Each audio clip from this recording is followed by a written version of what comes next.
चलिए बताइए क्या चल रहा था, कोई डाउट?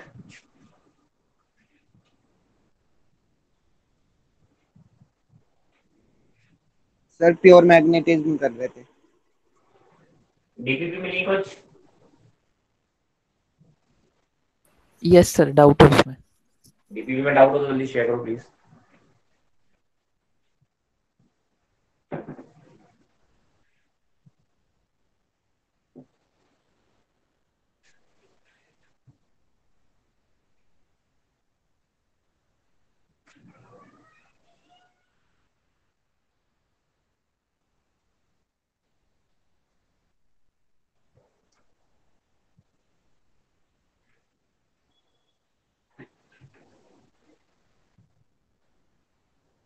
Somebody sharing screen?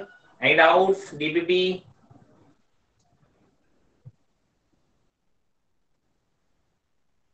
अरे है या नहीं है?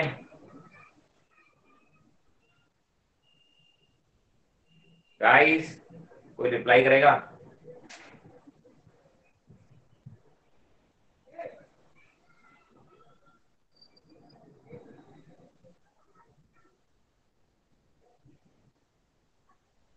अरे अभी किसी को डाउट थे, कहाँ चला गया?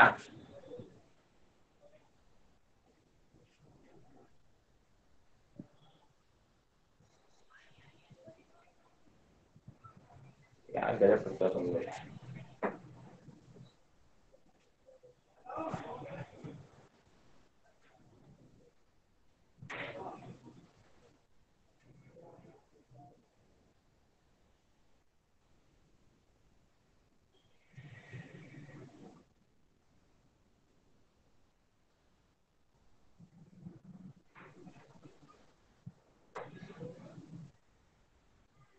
चलो, I'm considering there are no doubts. Shashank solve करिए डीपीपी। Yes sir. हो गए सारे? हाँ जी सर। चलो, कितनी डीपीपी मिली थी? इलेक्ट्रोस्टैटिक्स की थी सर 3। 3। आज आई गेस करंट इलेक्ट्रिसिटी की आज आपको मिल जाएंगी, है ना?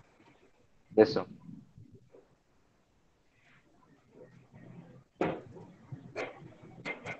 चलो, मैग्नेटिज्म में देखो क्या हो गया था, बताओ भाई।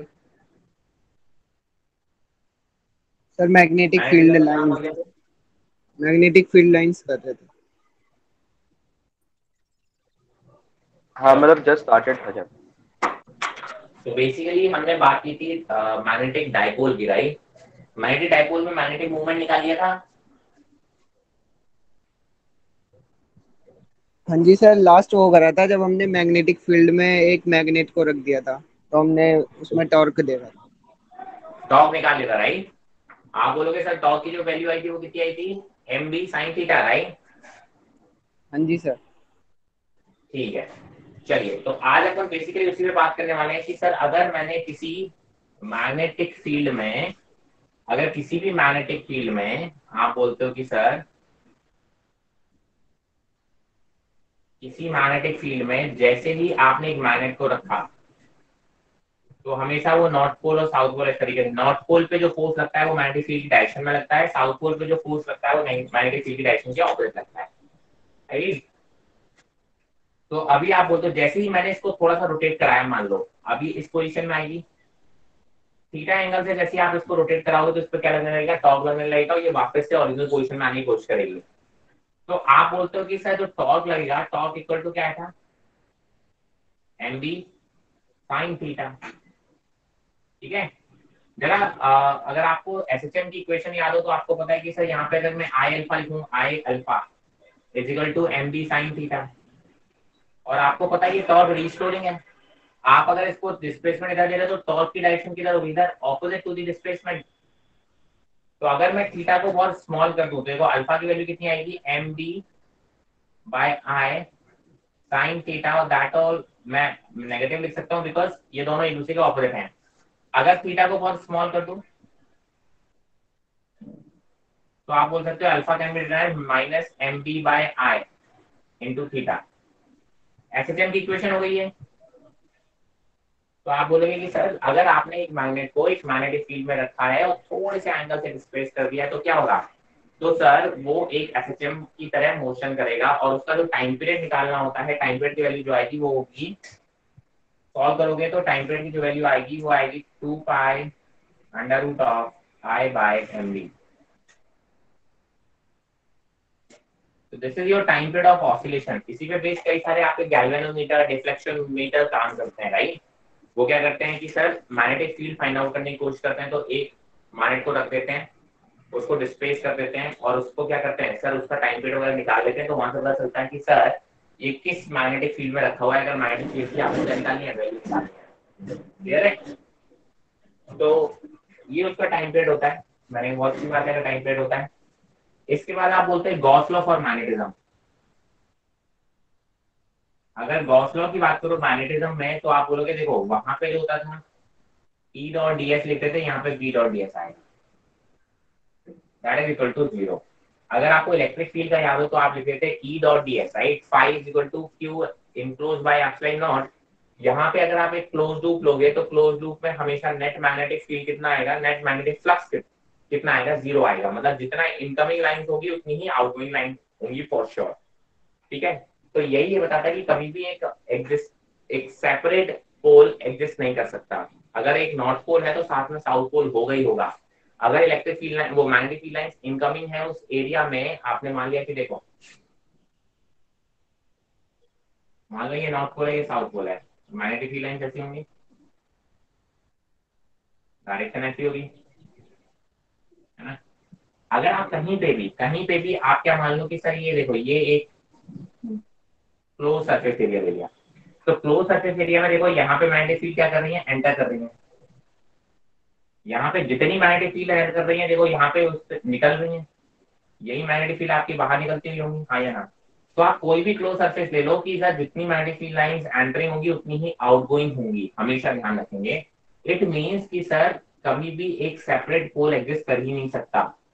अगर एक नॉर्थ पोल होगा तो एक साउथ पोल होगा ही होगा। तो आप बोलोगे फॉर मैग्नेटिक फील्ड जो गॉस लॉ होता है वो ये होता है, integration of B dot D S equal to 0, जबकि इलेक्ट्रिक फील्ड का आपको पता है कि integration of B dot D S equal to Q enclosed by epsilon naught होता है, ठीक है।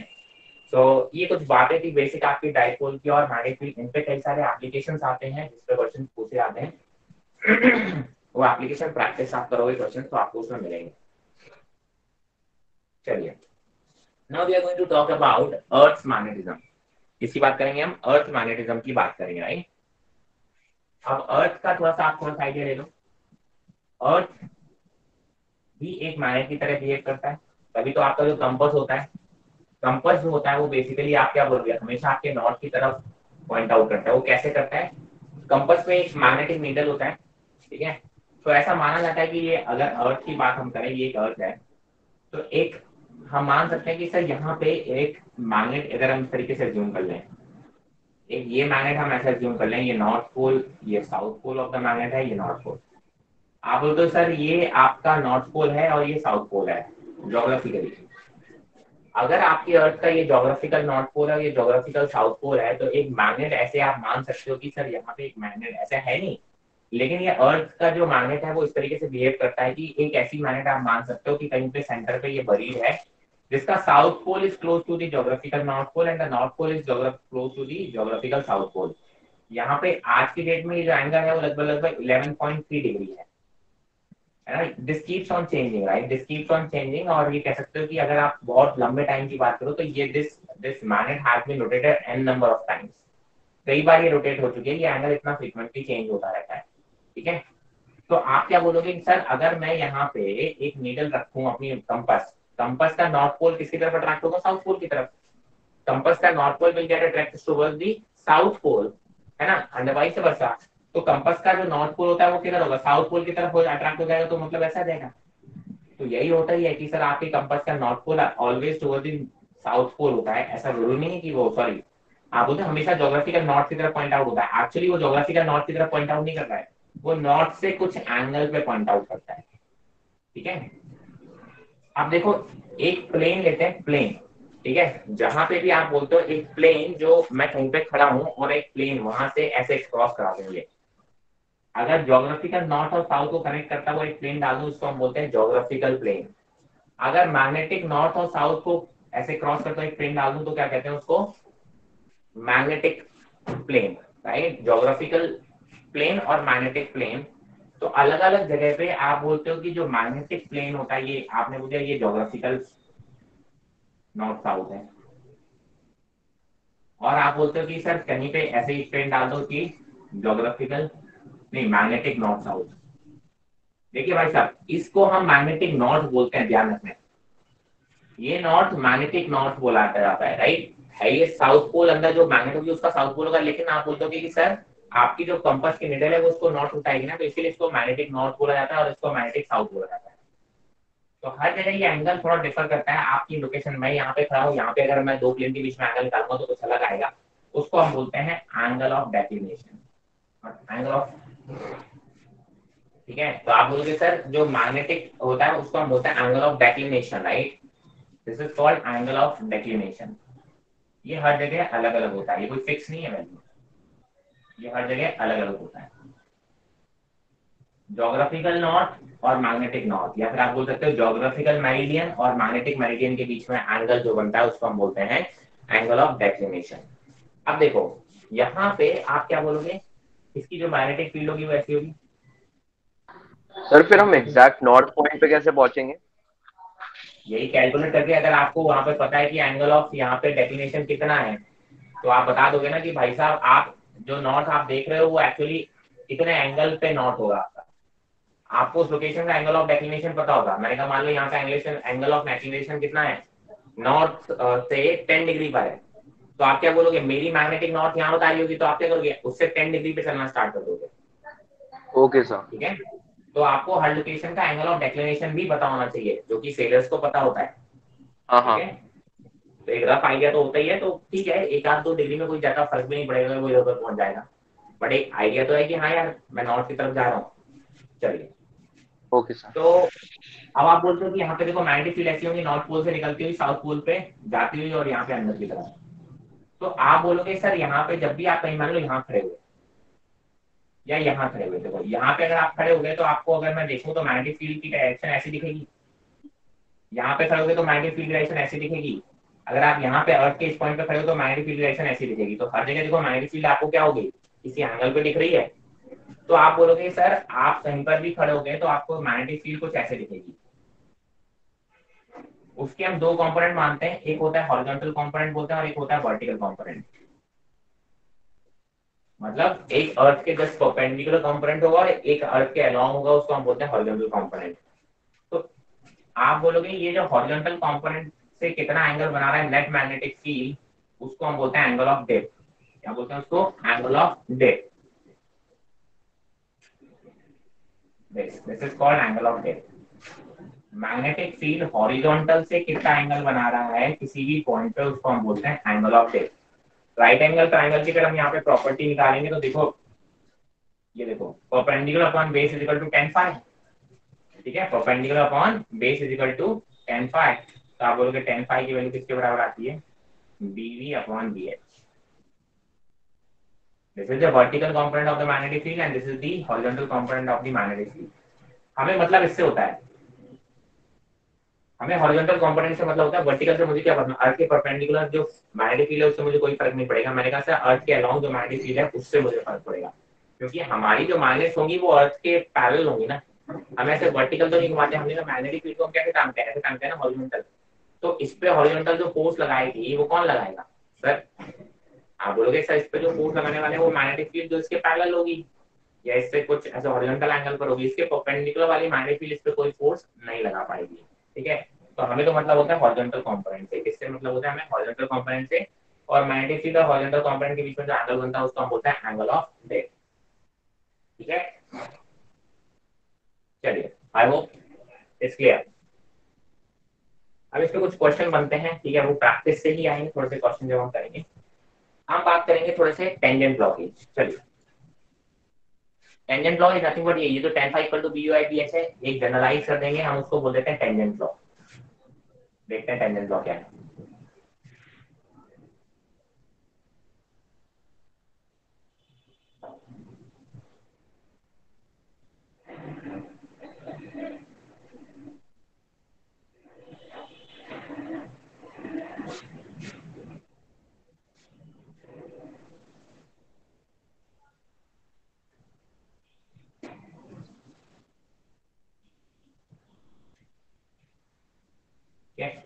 टेंजेंट लॉ क्या बोलते हैं जरा देखो, मैंने कहा यहाँ पे दो मैग्नेटिक फील्ड है,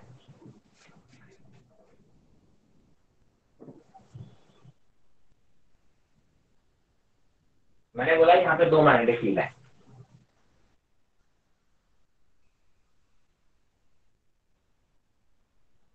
एक मैग्नेटिक फील्ड रहती है और एक मैग्नेटिक फील्ड रहती है, B1 बोल दूं, B2 बोल दूं, ठीक है। आपने बोला कि सर अगर मैं एक मैग्नेट को ऐसे रखूं किसी एंगल पे, एक मैग्नेट है मान लो नॉर्थ और साउथ, ये वाली जो मैग्नेटिक फील्ड है वो उसको इधर घुमाने की कोशिश कर रहा होगा, और ये वाला मैग्नेटिक फील्ड इसको इधर की तरफ घुमाने की कोशिश कर रहा होगा, ठीक है। तो होगा क्या कि जब आप इसको ऐसे हैंग करोगे तो बेसिकली इधर वाला टॉर्क और इधर वाला टॉर्क कहीं ना कहीं बैलेंस हो जाएगा, है ना। तो आप बोलोगे सर हम वो बैलेंस पोजीशन में बोलेंगे कि सर ये वाला टॉर्क टॉर्क D2 और टॉर्क D2 जहाँ पे दोनों सेम हो जाएंगे, ये मैग्नेट वहीं पे होल्ड हो जाएगी। एक मैग्नेटिक फील्ड उसको इधर घुमाने की कोशिश कर रहा है, दूसरा इधर घुमाने की कोशिश कर रहा है, मैंने रुक कहाँ जाएगा, मान लो किसी एंगल थीटा पे रुक गया। तो आप बोलोगे वही बात है, ये चीज कब हो सकती है, देखो इसका मैग्नेटिक मोमेंट मैंने m मान लिया, तो आपको पता है कि सर इधर की तरफ एम बी कॉस थीटा, इधर सॉरी साइन थीटा। आप बोलोगे सर इस डायरेक्शन में जो आपका टॉर्क लग रहा होगा वो लग रहा होगा एम बी साइन थीटा, और इस डायरेक्शन में एंगल, ये एंगल कितना हो जाएगा 90 डिग्री माइनस थीटा, तो यहाँ पे जो टॉर्क लगा होगा वो M B sine of 90 degree minus theta that is cos theta. और इक्विलिब्रियम में ये दोनों टॉर्क इक्वल होंगे, तो दोनों को जब इक्वल करोगे तो आपको पता चल जाएगा, ये देखो ये है मैग्नेटिक फील्ड 2, ये है मैग्नेटिक फील्ड 1, तो यहाँ से आप पता करोगे तो देखो दोनों इक्वल जब करोगे तो B1 cos theta should be equal to B2 sin theta, तो आप बोलोगे sir B1 by B2 is equal to tan theta, this is tangent law. तो आप इसको ऐसे भी बोल सकते हो कि B1 is equal to B2 tan theta, B1 is equal to B2 tan theta, ये थीटा इसी से एंगल बना रहा होगा, देखो B2 से एंगल बना रहा है तो ये B2 उसके साथ जाएगा, ये तो अभी पढ़ा था, ठीक है। अब इसमें क्या होता है कि सर एक मैग्नेटिक फील्ड मैंने लगा दिया और एक horizontal magnetic field of the earth होता है, ठीक है, तो B2 की जगह पे BX लिख देते हैं वहां पे, तो बात तो बराबर है। तो दो मैग्नेटिक फील्ड अगर परपेंडिकुलर हैं तो आप बोलोगे उनके बीच में एक जगह पे इक्विलिब्रियम आएगी, जहाँ पे ये रॉड जाके इक्विलिब्रियम हो जाएगी मैग्नेटिक रॉड, ठीक है, तो वो आप बोलोगे उसके बीच का जो एंगल वगैरह है वो इस तरीके से अरेंज होता है, इसी को हम बोलते हैं टेंजेंट लॉ, राइट, टेंजेंट, ये tan थीटा इज टेंजेंट, इसकी बेसिस पे इसको नाम देते हैं टेंजेंट लॉ। तो ये सब पे काफी बेस्ड होती हैं, आपके जो गैल्वेनोमीटर्स हैं, आपके डिफ्लेक्शन मैग्नेटोमीटर्स हैं, जो कि दो मैग्नेट को मैग्नेटिक मूवमेंट बैलेंस करने के लिए काम आते हैं, तो क्या करेंगे, एक मैग्नेटिक मूवमेंट की एक ले लेंगे यहाँ पे, एक मैग्नेट रखेंगे M1 मैग्नेटिक मूवमेंट का, उसको बैलेंस आउट करेंगे, फिर दूसरा मैग्नेटिक मूवमेंट आके यहाँ पे करेंगे, बैलेंस आउट करेंगे, ठीक है। तो उस तरीके से आप दोनों का M1 और M2 का रेशियो निकाल सकते हो। बहुत सारे केसेस को हम निकलते हैं मैग्नेटोमीटर और गैल्वेनोमीटर जो इसकी प्रैक्टिकल एप्लीकेशन है, ठीक है, उनको आप पढ़ जरूर लीजिएगा, थ्योरी वाइज की प्रैक्टिकल एप्लीकेशंस हैं जो कि आपकी काफी उनको आपको यूज करना चाहिए, किस तरीके से हम उनको यूज कर सकते हैं।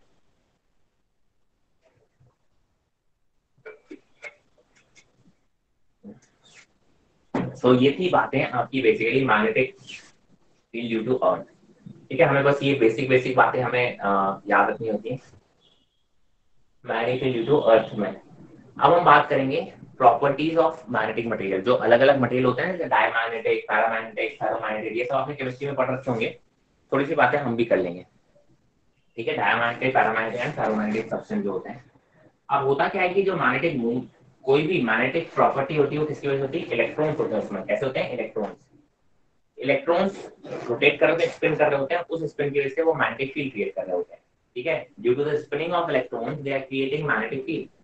अब एक इलेक्ट्रॉन ऐसे घूम रहा है, एक इलेक्ट्रॉन ऐसे घूम रहा है, राइट, तो एक दूसरे के मैग्नेटिक फील्ड को कैंसिल आउट कर देता है, तभी आपने देखा है there are substances diamagnetic substance जिनपे जो इनिशियल एक डायमैग्नेटिक सब्सटेंस होते हैं जिनमें आप बोलते हो कि इलेक्ट्रॉन्स आपके कैसे होते हैं, पेयर्ड होते हैं, सारे इलेक्ट्रॉन्स पेयर्ड होते हैं, तो आप बोलते हैं इनके अंदर कोई भी नेट डाइपोल मोमेंट नहीं होता है।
चलिए, I think it should be clear now, right?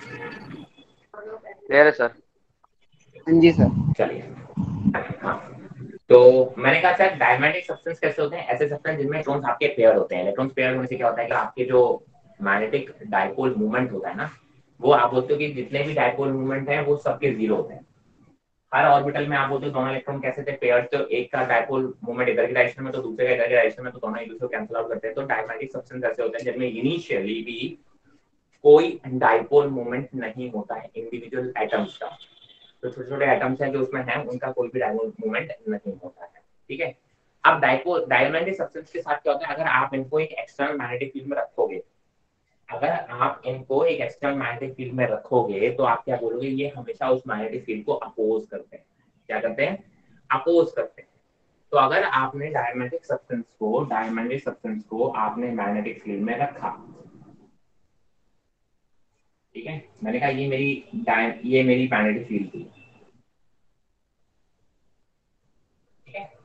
तो अगर मैंने यहाँ पे एक डायमैग्नेटिक सब्सटेंस को रखा, तो होता क्या है कि वो डायमैग्नेटिक सब्सटेंस आपके मैग्नेटिक फील्ड को रिपेल करते हैं। तो वो कोशिश तो ये करते हैं कि वो ऐसे निकल जाए मैग्नेटिक फील्ड, राइट?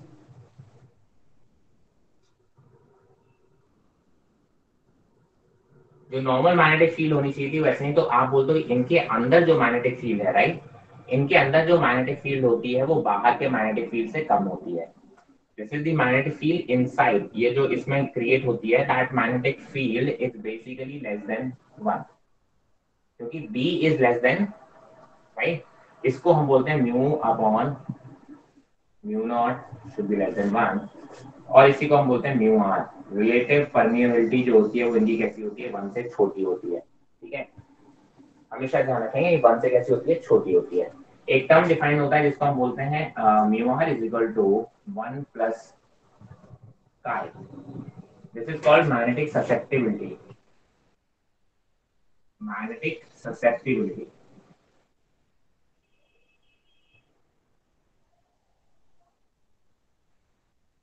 ठीक है? अगर ये वैल्यू 1 से कम है, देखो अगर ये वैल्यू 1 से कम है, इसका मतलब x कैसा होगा, 1 से कम है। कोई चीज अगर ये कम है 1 से, तो x की वैल्यू नेगेटिव होगी, तभी 1 से कम हो सकता है। तो आप बोलते हैं फॉर डायमैग्नेटिक सब्सटेंस जो x होता है वो क्या होता है, लेस देन 0 होता है, नेगेटिव होता है, ठीक है? इसको हम बोलते हैं मैग्नेटिक ससेप्टिबिलिटी। अब मैंने कहा अगर पैरामैग्नेटिक सब्सटेंस, तो ये बेसिकली आप बोल सकते हो कि हमेशा एक इसको, ये मैग्नेटिक फील्ड को अपोज करते हैं। तो अगर आप इनको फ्री कर दोगे एक मैग्नेटिक फील्ड में, तो ये हमेशा लोअर मैग्नेटिक फील्ड की तरफ जाने की कोशिश करेंगे, राइट? हायर से भागेंगे लोअर की तरफ, बिकॉज जो चीज मुझे पसंद ही नहीं है तो मैं उससे दूर भागूंगा, मतलब जहां पे मैग्नेटिक फील्ड कम होगी मैं उस साइड जाने की कोशिश करूंगा। अभी दूसरे सब्सटेंस होते हैं पैरामैग्नेटिक।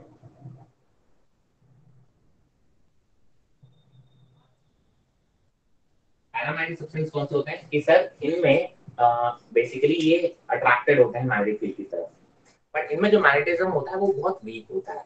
अगर आप न्यूट्रल देखोगे तो इनके अंदर छोटे छोटे डायपोल्स होते हैं, ठीक है, छोटे छोटे मैग्नेटिक डायपोल्स होते हैं। बट अगर आप इसको मैग्नेटिक फील्ड में नहीं रखोगे तो मैग्नेटिक फील्ड ऐसे रैंडमली ओरिएंटेड होते हैं डायपोल, तो आपकी net dipole of the whole body is 0। अगर आप मैग्नेटिक फील्ड में नहीं रखते हो पैरामैग्नेटिक सब्सटेंस को, तो ध्यान रखना कि सर नेट, आप बोलते हो net magnetic dipole moment of the whole body is 0। छोटे छोटे डायपोल जरूर है, बट आप बोलते हो कि सर उनकी वजह से इनिशियली नेट डायपोल मोमेंट कितना होता है, 0 होता है, जब तक आप उसे मैग्नेटिक फील्ड में नहीं रखोगे। जैसे ही आप मैग्नेटिक फील्ड में रखते हो तो वो सारे के सारे डायपोल मैग्नेटिक फील्ड की लाइंस में अरेंज हो जाते हैं, ठीक है? मैग्नेटिक फील्ड लाइंस अरेंज हो जाते हैं तो वो सपोर्ट करते हैं। तो अगर मैं बात करूं कि यहाँ पे अगर एक पैरामैग्नेटिक सब्सटेंस को एक मैग्नेटिक फील्ड में रखूंगा, तो आप बोलते हो कि सर वो अट्रैक्ट करते हैं मैग्नेटिक फील्ड को, राइट? क्या करते हैं मैग्नेटिक फील्ड को अट्रैक्ट, तो वो चाहते हैं कि मेरे से ज्यादा मैग्नेटिक फील्ड लाइंस पास हो,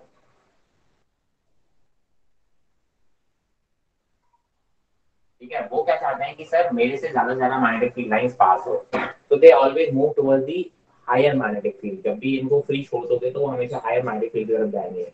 तो इनके अंदर जो मैग्नेटिक फील्ड क्रिएट होता है that is greater then V not.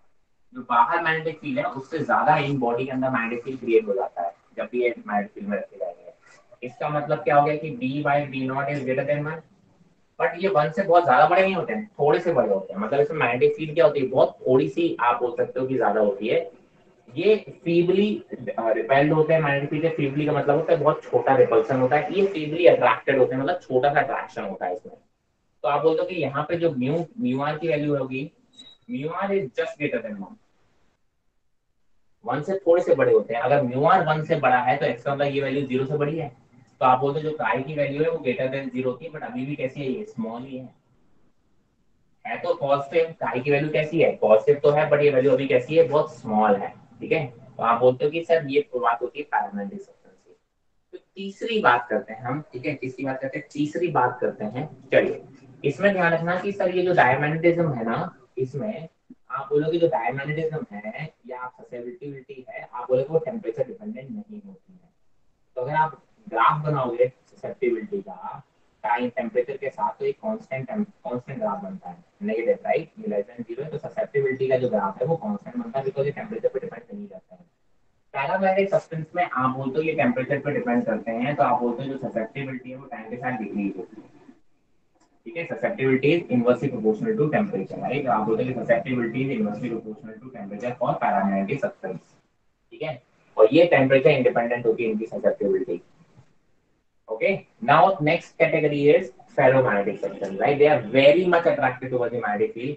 एक बहुत स्ट्रॉन्ग मैग्नेटिक फील्ड इनके अंदर क्रिएट होता है, उनको हम बोलते हैं ferromagnetic substance, like iron type के जो मेटल्स होते हैं।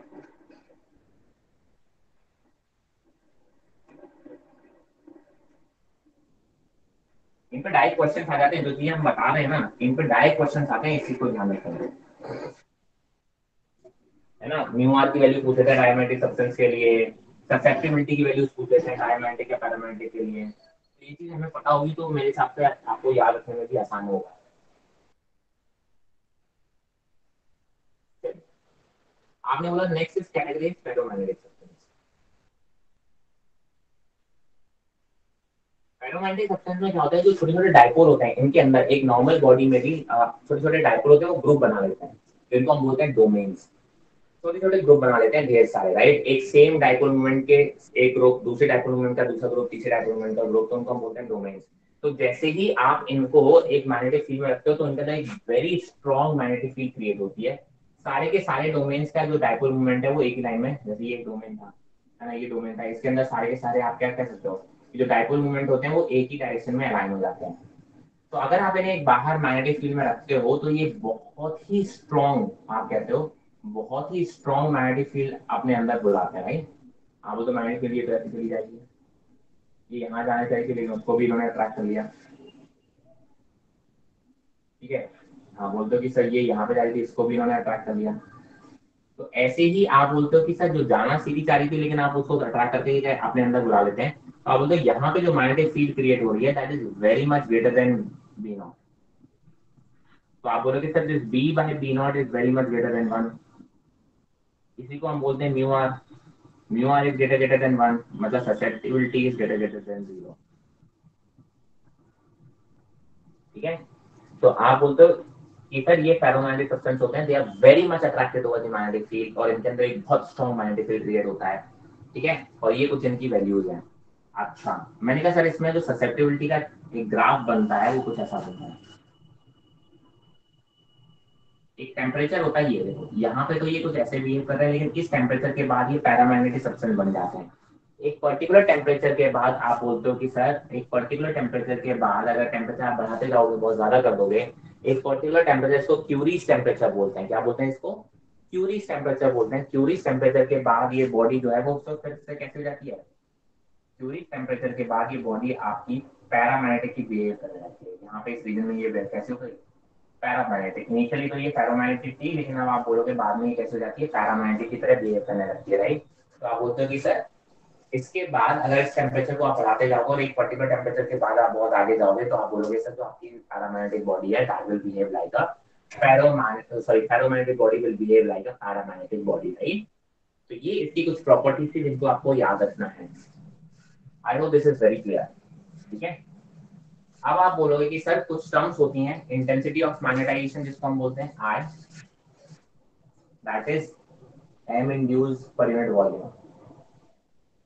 किसी बॉडी को जब आप किसी मैग्नेटिक फील्ड में रखते हो, तो आप बोलते हो, इसको हम बोलते हैं इंटेंसिटी ऑफ मैग्नेटाइजेशन, कि उसके अंदर कितना मैग्नेटिक फील्ड इंड्यूस्ड हो रहा है due to the external magnetic field and that is magnetic movement induced per unit volume. इसको बोलते हैं इंटेंसिटी ऑफ मैग्नेटाइजेशन, मतलब कितना वो उसके अंदर मैग्नेटिक फील्ड आ गया।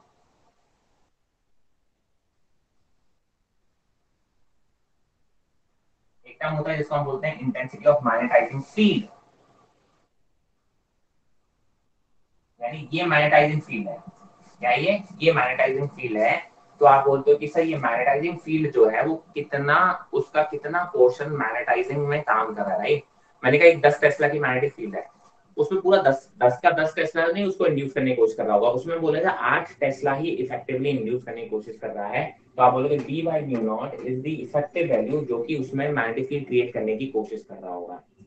अब होता क्या है कि सर एक बहुत ही इंपॉर्टेंट कर्व है जिसको हम बोलते हैं हिस्टेरेसिस, ठीक है, हिस्टेरेसिस कर्व बोलते हैं। वो क्या होता है कि सर अगर मैं किसी बॉडी को मैग्नेटाइज करूं, देखो मैग्नेटाइज करना जानते हो ना, बचपन में देखा होगा कि आप बोलते हो कि सिक्के को अगर आप है ना ट्रैक पे रख दो और उसके ऊपर से ट्रेन गुजरता है तो वो मैग्नेट बन जाती है, ठीक है। तो बेसिकली किसी भी मेटल को मैग्नेटाइज करना है आपको, किस क्या करना है, मैग्नेटाइज करना है, तो आप मेटल के पास लेके जाते हो उसको, यानी आप बेसिकली मैग्नेटिक फील्ड में रखते हो।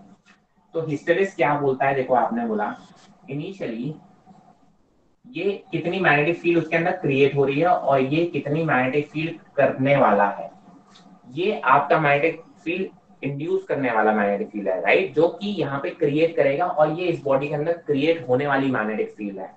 तो आप बोलते हो इनिशियली देखो 0 थी, जैसे जैसे आप एक्सटर्नल मैग्नेटिक फील्ड बढ़ाओगे, एक्सटर्नल मैग्नेटिक बढ़ाओगे तो आप बोलोगे सर ये बी भी बढ़ता जाएगा।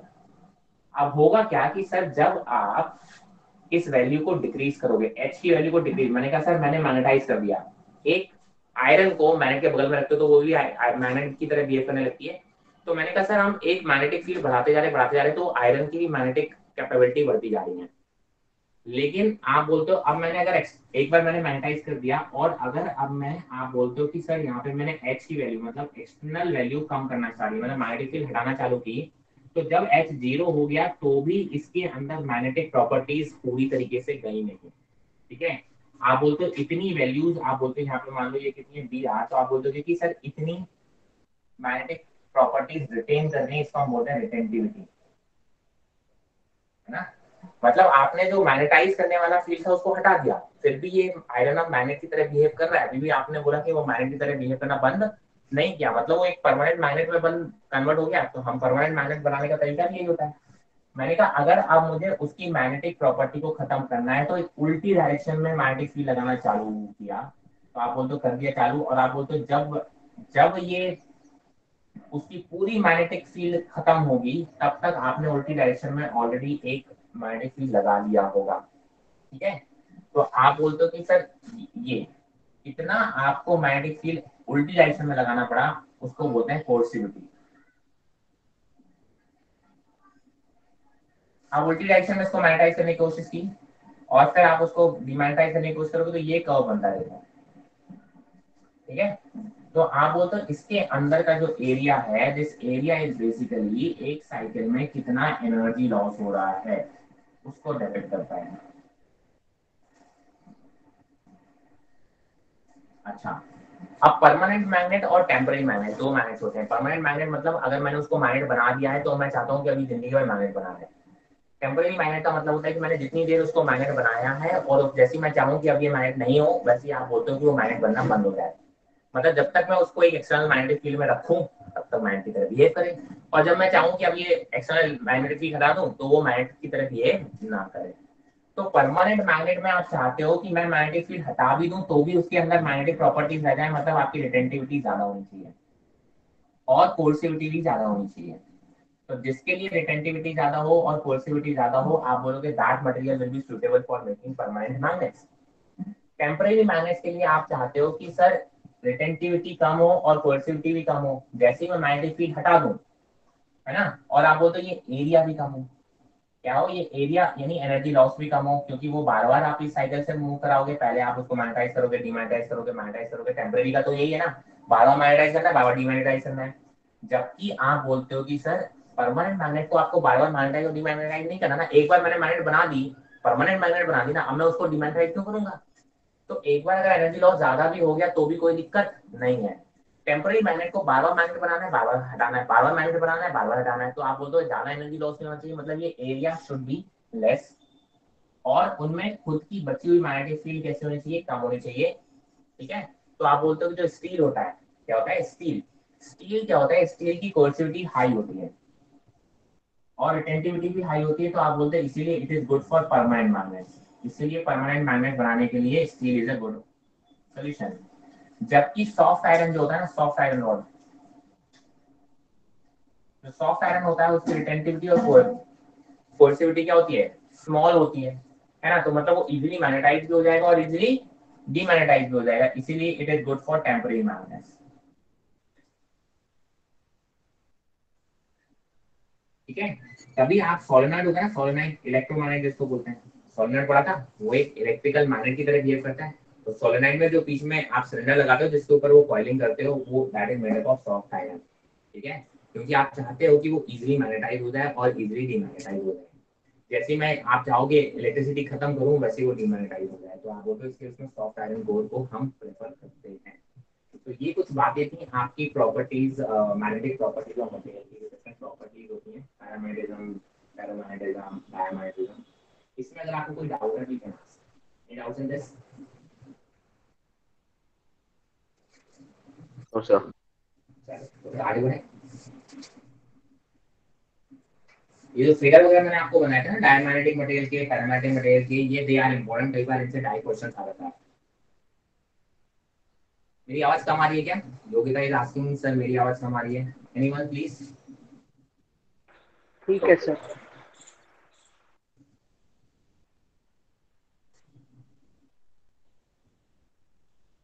नमन, शशांक, प्रथम, आवाज कैसी आ रही है?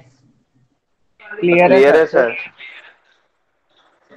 तो बाकी लोगों को ये रिक्वेस्ट है, आप लोग प्लीज हेडफोन्स वगैरह यूज किया करें, पूरी नहीं कभी सर। नेटवर्क इशू या किसी वजह से आपको मेरी आवाज कम आ रही होगी।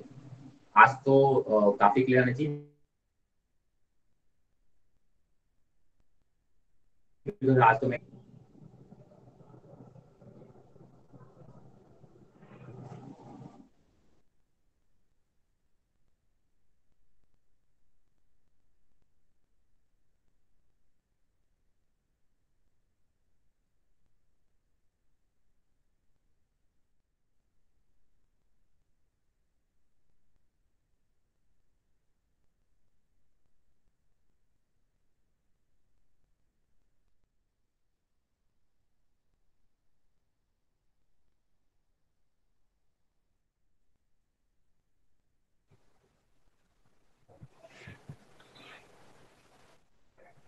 चलिए।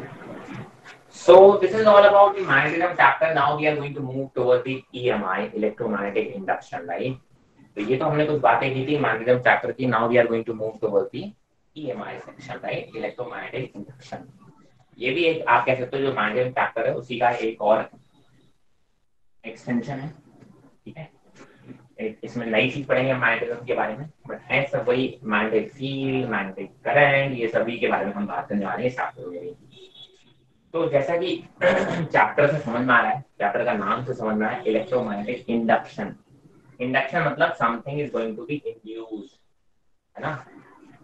जैसे चार्जिंग था ना, चार्जिंग बाय इंडक्शन, तो आप क्या करते हो, बाय इंडक्शन आप किसी बॉडी को चार्ज करते थे, तो यहाँ पे भी आप क्या करोगे, किसी इंडक्शन के थ्रू किसी बॉडी को आप मैग्नेटिकली चार्ज करोगे।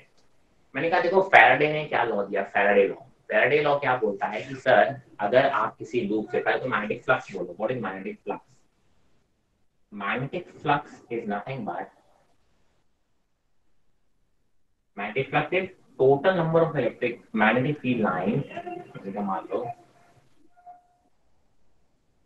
ये एक एरिया है, इससे जो मैग्नेटिक फील्ड लाइंस क्रॉस कर रही हैं,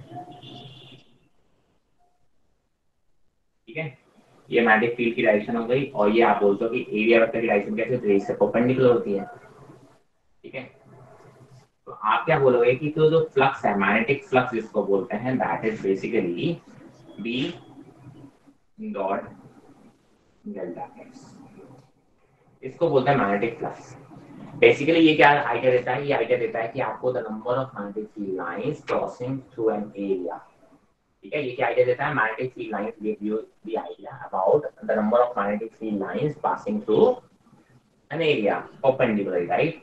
तो आप बोलते हो भाई नंबर ऑफ फील्ड लाइंस कितनी क्रॉस हो गई, वो आपको बता रहा है, this is called magnetic flux. ठीक है, आप बोलते हो मैग्नेटिक फ्लक्स, जैसे इलेक्ट्रिक फ्लक्स था वैसे ये मैग्नेटिक फ्लक्स है। इसकी यूनिट अगर हम देखें तो क्या होगी, टेस्ला मीटर स्क्वायर, इसी को हम वेबर बोलते हैं। क्या बोलते थे, वेबर। तो यहाँ से मैग्नेटिक फील्ड की एक और यूनिट आ जाती है, that is weber per metre square. ठीक है, चलो अब होता क्या है, फैराडे क्या बोलता है कि सर अगर एक लूप है, अगर एक लूप है, मान लो ये एक लूप है, क्लोज नहीं है, मान लो फिर भी एक ये वायर का ही लूप है यहाँ, मैंने कहा इस लूप से कुछ मैग्नेटिक फील्ड लाइंस मान लो क्रॉस हो रही है। अगर ये वायर का लूप है और इससे कुछ मैग्नेटिक फील्ड लाइंस क्या कर रही हैं, क्रॉस कर रही हैं, if somehow by any method these magnetic field lines crossing per unit area get changed, it means इससे जो linked flux है that gets changed, तो इसने क्या बोला कि सर इस लूप में एक EMF इंड्यूस हो जाएगा। EMF जानते हो ना, basically potential difference, EMF electromagnetic force, battery, है ना। तो आप बोलते हो कि अगर मैं इससे लिंक्ड फ्लक्स को किसी भी तरीके से मैं क्या करूं, चेंज करूं, मतलब number of magnetic field lines crossing the area is changed by some method, तो आप बोलोगे सर इस लूप में एक ईएमएफ इंड्यूस हो जाएगा, और अगर ये लूप क्लोज लूप हो जाएगा तो उसमें एक इंड्यूस करंट भी आ सकता है। मतलब आपने बैटरी से कनेक्ट नहीं किया बट फिर भी इसमें एक करंट जनरेट, और सेम फिर से ब्लर।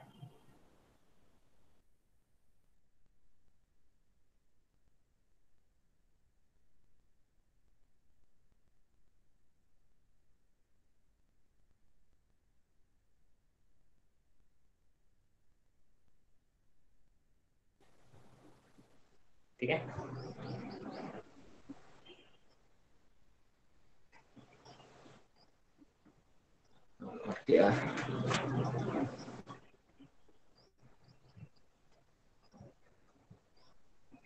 चलो अनक्लियर हो तो बताना, कुछ फ्लक्चुएशन हो रहा है अभी भी मेरे हिसाब से, तो कभी अनक्लियर हो तो बताना। ठीक है, आवाज is clear, my voice is clear. Yes sir. हाँ जी सर। तो बेसिकली बात समझ में आ गई। तो उसने बोला, फैराडे ने बोला कि सर इससे लिंक्ड जो अच्छा अब कितना ईएमएफ इंड्यूस होगा, उसने बोला that will depend on the rate of change of flux, जितना तेजी से ये फ्लक्स वेरी करेगा, rate of change of flux, जिस स्पीड से फ्लक्स चेंज करेगा उतना ही ज्यादा ईएमएफ इसमें इंड्यूस होगा। क्या होगा, उतना ही ज्यादा इसमें ईएमएफ इंड्यूस होगा। ठीक है, तो आपने बोला ये तो दिया था फैराडे लॉ ने, तो अगर फैराडे लॉ को आप बोलना चाहो तो क्या बोलोगे, if by any method there is any change of flux in a closed loop, in a loop, or you can say that again screen blur, और ट्राई करते हैं।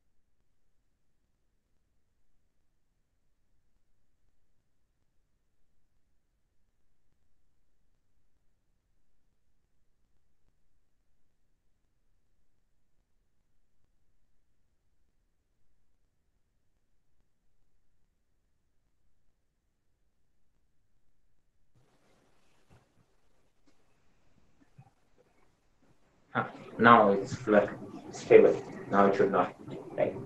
तो मैंने कहा सर फैराडे ने बोला, अच्छा लेंज लॉ क्या दिया, लेंज ने एक लॉ दिया कि सर ये जो डायरेक्शन ऑफ ईएमएफ है, किस डायरेक्शन में ये ईएमएफ इंड्यूस होगा, करंट की डायरेक्शन कौन सी होगी, करंट ऐसे फ्लो करेगा कि ऐसे फ्लो करेगा, ये जो डायरेक्शन है वो दिया मुझे लेंज लॉ ने। लेंज ने बोला कि सर ये जो ईएमएफ इंड्यूस होगा या करंट इंड्यूस होगा इस सर्किट में, वो इस तरीके से होगा कि that will oppose the cause of rate of change of flux, मतलब जिस रीजन से इसमें फ्लक्स चेंज हो रहा होगा उसी फ्लक्स को अपोज करने के लिए, किसके लिए, अपोज करने के लिए आपका इसमें करंट या ईएमएफ इंड्यूस होगा, तो वो इसी तरीके से इंड्यूस होगा कि वो उस चेंज को रोकने की कोशिश करेगा।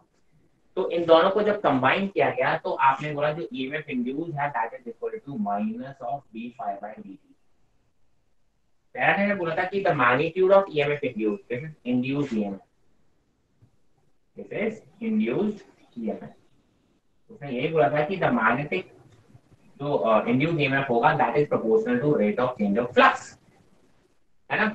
आप बोलोगे और माइनस साइन किसने दिया, लेंस ने, कि sir this is negative of the D phi by D T, मतलब जिस रीजन से D phi by D T आपका चेंज हो रहा है उसी को अपोज करेगा, ठीक है।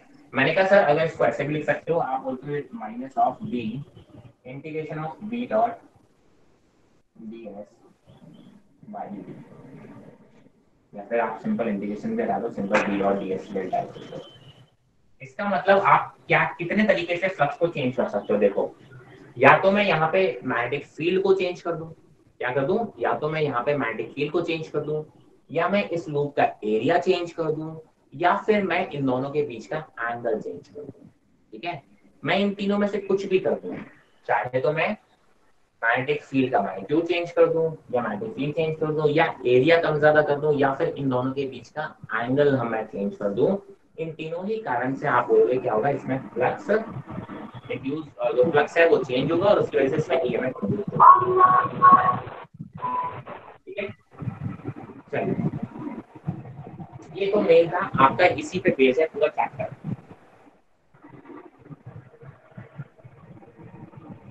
ठीक है। चलो अब मैंने कहा कि सर देखो कैसे होता है वो भी देख लेते हैं, इसको जरा स्क्रीनशॉट लो।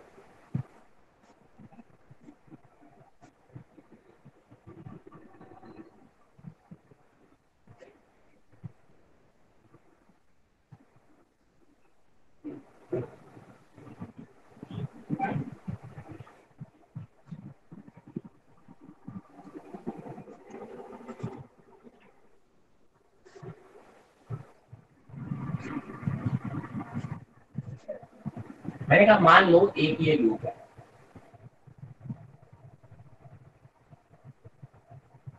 और ये आपस में कनेक्ट है। अभी तो ये पाया है आपने देखा यहाँ पे, यहाँ से एक नॉर्थ पोल और साउथ पोल की मैग्नेट को ऐसे इसकी तरफ लेके जाओ, तो जब आप इसको क्रॉस देखो, इसके मैग्नेटिक फील्ड ऐसे होती है, जब आप इसको पास में लेके जाओगे तो definitely the more number of magnetic field line, क्योंकि यहाँ पे डेंसिटी बहुत ज्यादा होती है ना, तो आप बोलोगे जैसे जैसे ये इसको इधर की तरफ लेके जाओगे तो आप बोलोगे इससे लिंक फ्लक्स बढ़ेगा, बढ़ेगा तो आप बोलोगे सर ये उसको अपोज करने के लिए इसमें करंट जनरेट होगा, वो करंट इतना जनरेट होगा ये तो आपको पता है, that is equal to rate of E equal to minus D by D T. ये तो ईएमएफ आ गया, और आपको करंट की वैल्यू पता है कि करंट की वैल्यू क्या हो जाएगी, induce current will be equal to E by R, potential difference upon resistance, जो भी इसका रेजिस्टेंस होगा that will be induce current.